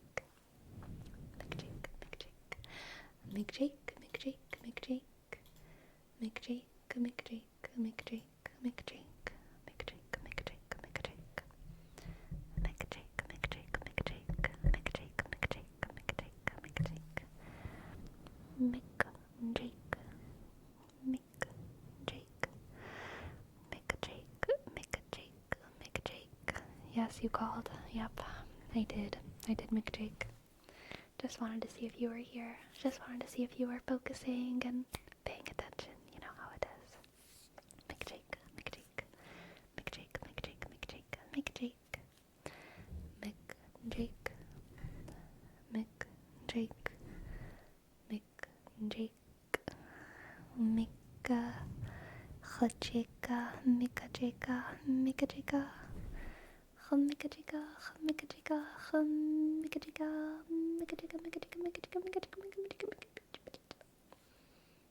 Who? McJake. Of course. Don't you know? McJake. Certified gym bro. McJake. And of course the word wrap for stitching.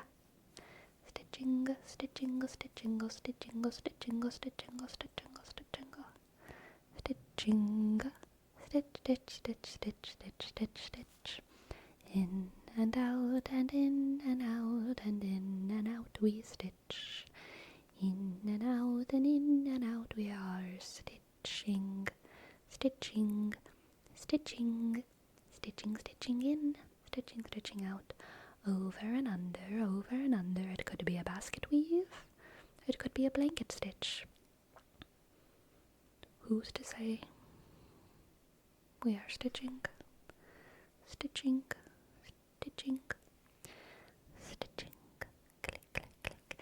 And Ninja Smacks, thank you for your sub. Ninja Smacks, Ninja Smacks.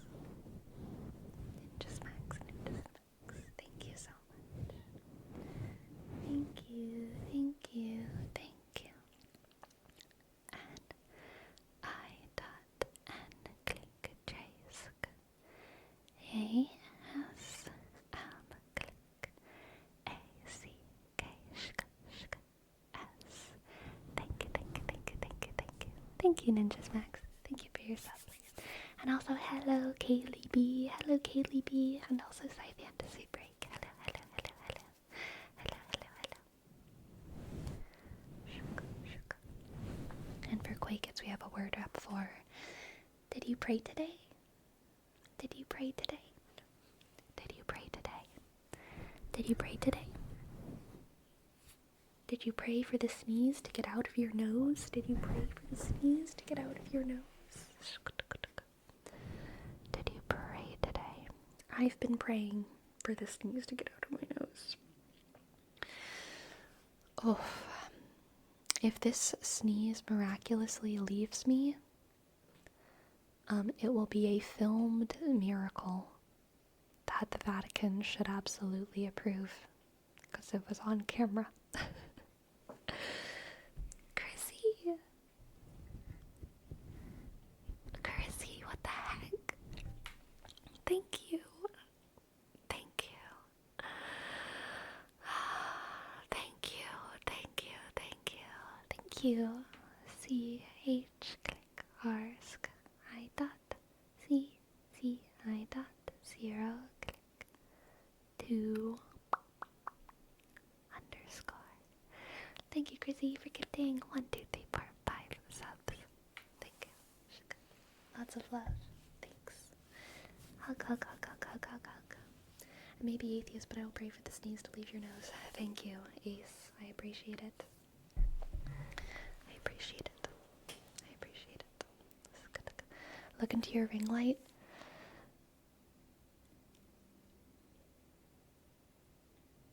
It's not working.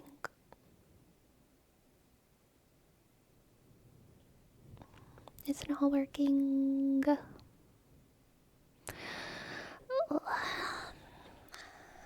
Must not be bright enough. I guess so. Where's the sun when you actually want it? You know what I mean? Hey, I have a question for the scientists, for the skin scientists and also the nutritionists. So I know that you can get sunburned in like 10 minutes or less if the sun is bright as hell. Okay? But my question is the rate at which you burn your skin at all related to the rate at which you absorb vitamin D? Like, are those related? Burnout Club and Chrissy, oh my god. Thank you. Thank you, thank you, thank you, thank you. Thank you, Burnout Club. Thank you for gifting 5 subs. Thank you. And also, Chrissy, thank you for your sub so much. Thank you, thank you, thank you, thank you. C-H-R-I dot C-I dot 0, 2, 0. Clickety click, clickety click, clickety click, clickety click, clickety click. Thank you. So radiation and vitamin D are different things. So no matter how thick the atmosphere is, do we get as much vitamin D? from the sun? If it's cloudy, doesn't that stop us from getting vitamin D though? Ugh. I don't know. Burnout Club, thank you for gifting 5 subs. Thank you, thank you, thank you. Vishk, Yusk, R-N-O, click, U-T-sk, C-L-U-sk, B-shk-ta-ka-ta, underscores, thank you so much, thank you so much, thank you so much, thank you so much. Something in the sun's rays causes our skin to make vitamin D. Okay, that kind of clears it up for me a little bit. Clouds only block a minor amount of UV light. I hate that for us. For us pale as hell people.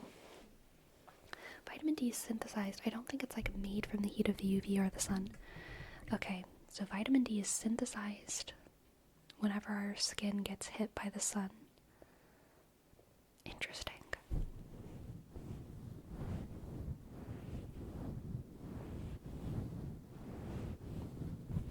What's your favorite history period? I really couldn't say. I feel like I need the question to be more specific. Like what's my favorite history war period, or what's my favorite history art period, or what's my favorite history nun period, or something. I don't know. What's your favorite history art period? Probably either like the really... Okay, it's either the Spanish Golden Age or it's the one that I can't think of. My brain wants to say Neoplatonism, and that's not what it is. It's not Neoplatonism. It's Neolithic. So it's like old Neolithic art that we have, mostly little sculptures. I think those are pretty cool. I think it's very cool to study the art of the Neolithites. The Siege of Constantinople is in 3 days. Spooky. UVB rays from the sun interact with a protein called 7-dehydrocholesterol in the skin, converting it into vitamin D3, the active form of vitamin D. So we do need some UV in order to get vitamin D.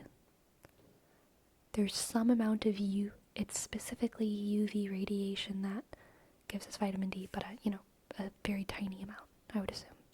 A safe amount? A safe amount of UV radiation?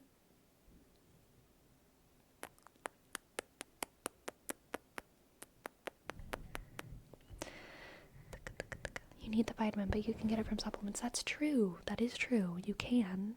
Yeah. The Napoleonic Wars? Oh, Napoleonic. I'm so sorry. I died for a second. The Napoleonic Wars. We're dope as hell. Yeah, I honestly don't know too much about Napoleon. My Napoleon knowledge starts and ends at Louisiana, because that is where I'm from, and so I learned about Napoleon from a Louisiana perspective. But nothing else. Handyman Cam. Thank you, Handyman Cam. Thank you for your sub. H click A-N-D-Y shk M click A-sk-N _ K A-M-shk. Thank you, Handyman Cam. Thank you, Handyman Cam. windows block a lot of UV, but not all. So you can get your vitamin D through a window, but you just gotta sit in front of it all day. Is that right?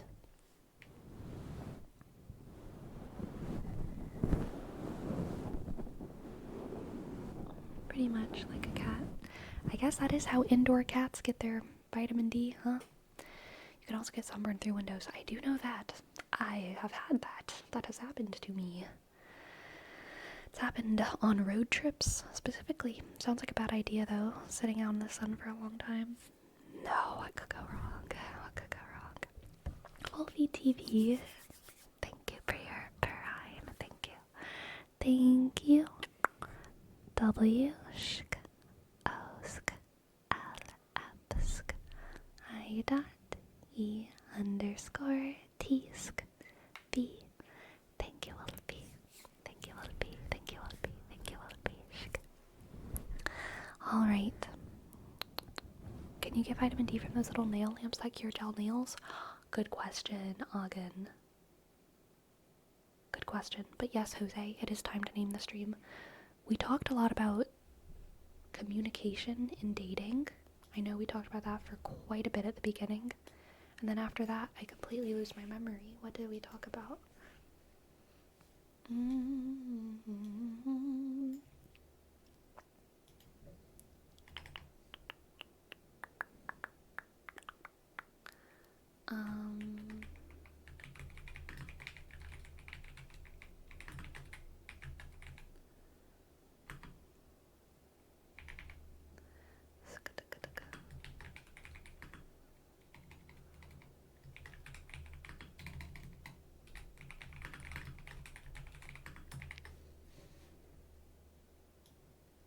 How about this?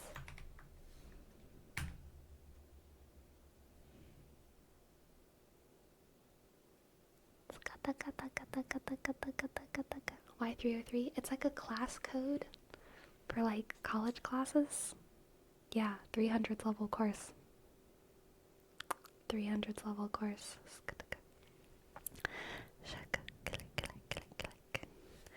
I just experienced many peanut butter cups, like 1 centimeter diameter, cute and yummy.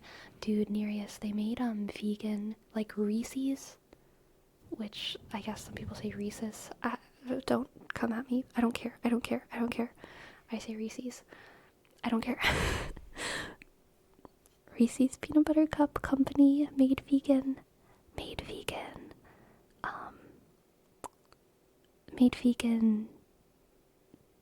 peanut butter cups.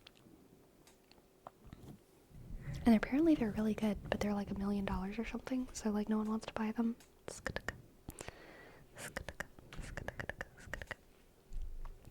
Anyway, who are we gonna raid today? Who are we gonna raid? I wonder who I'm gonna click on. I'm clicking on all kinds of people, and I'm gonna decide who we gonna raid.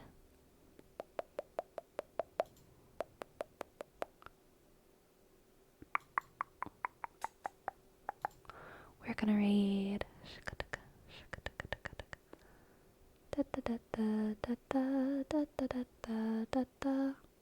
You know, I kind of want to raid Mirrors ASMR. We don't raid them often. But they look like they're doing like really nice water triggers right now, and I'm kind of into it. So that's who we're gonna raid. Okay.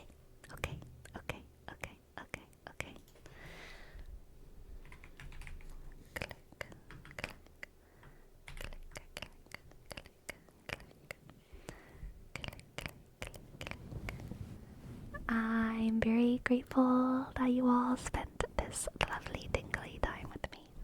Thank you so much for the good conversations and for all of the subs. Thank you. I really appreciate it. I'm so excited for the world to keep being the world. I'm so excited for y'all to keep being y'all. You all rock. Good night. Sleepy. Good night. Sleepy. Good night. Sleepy. good night, good night. Good night, good night, good night, good night.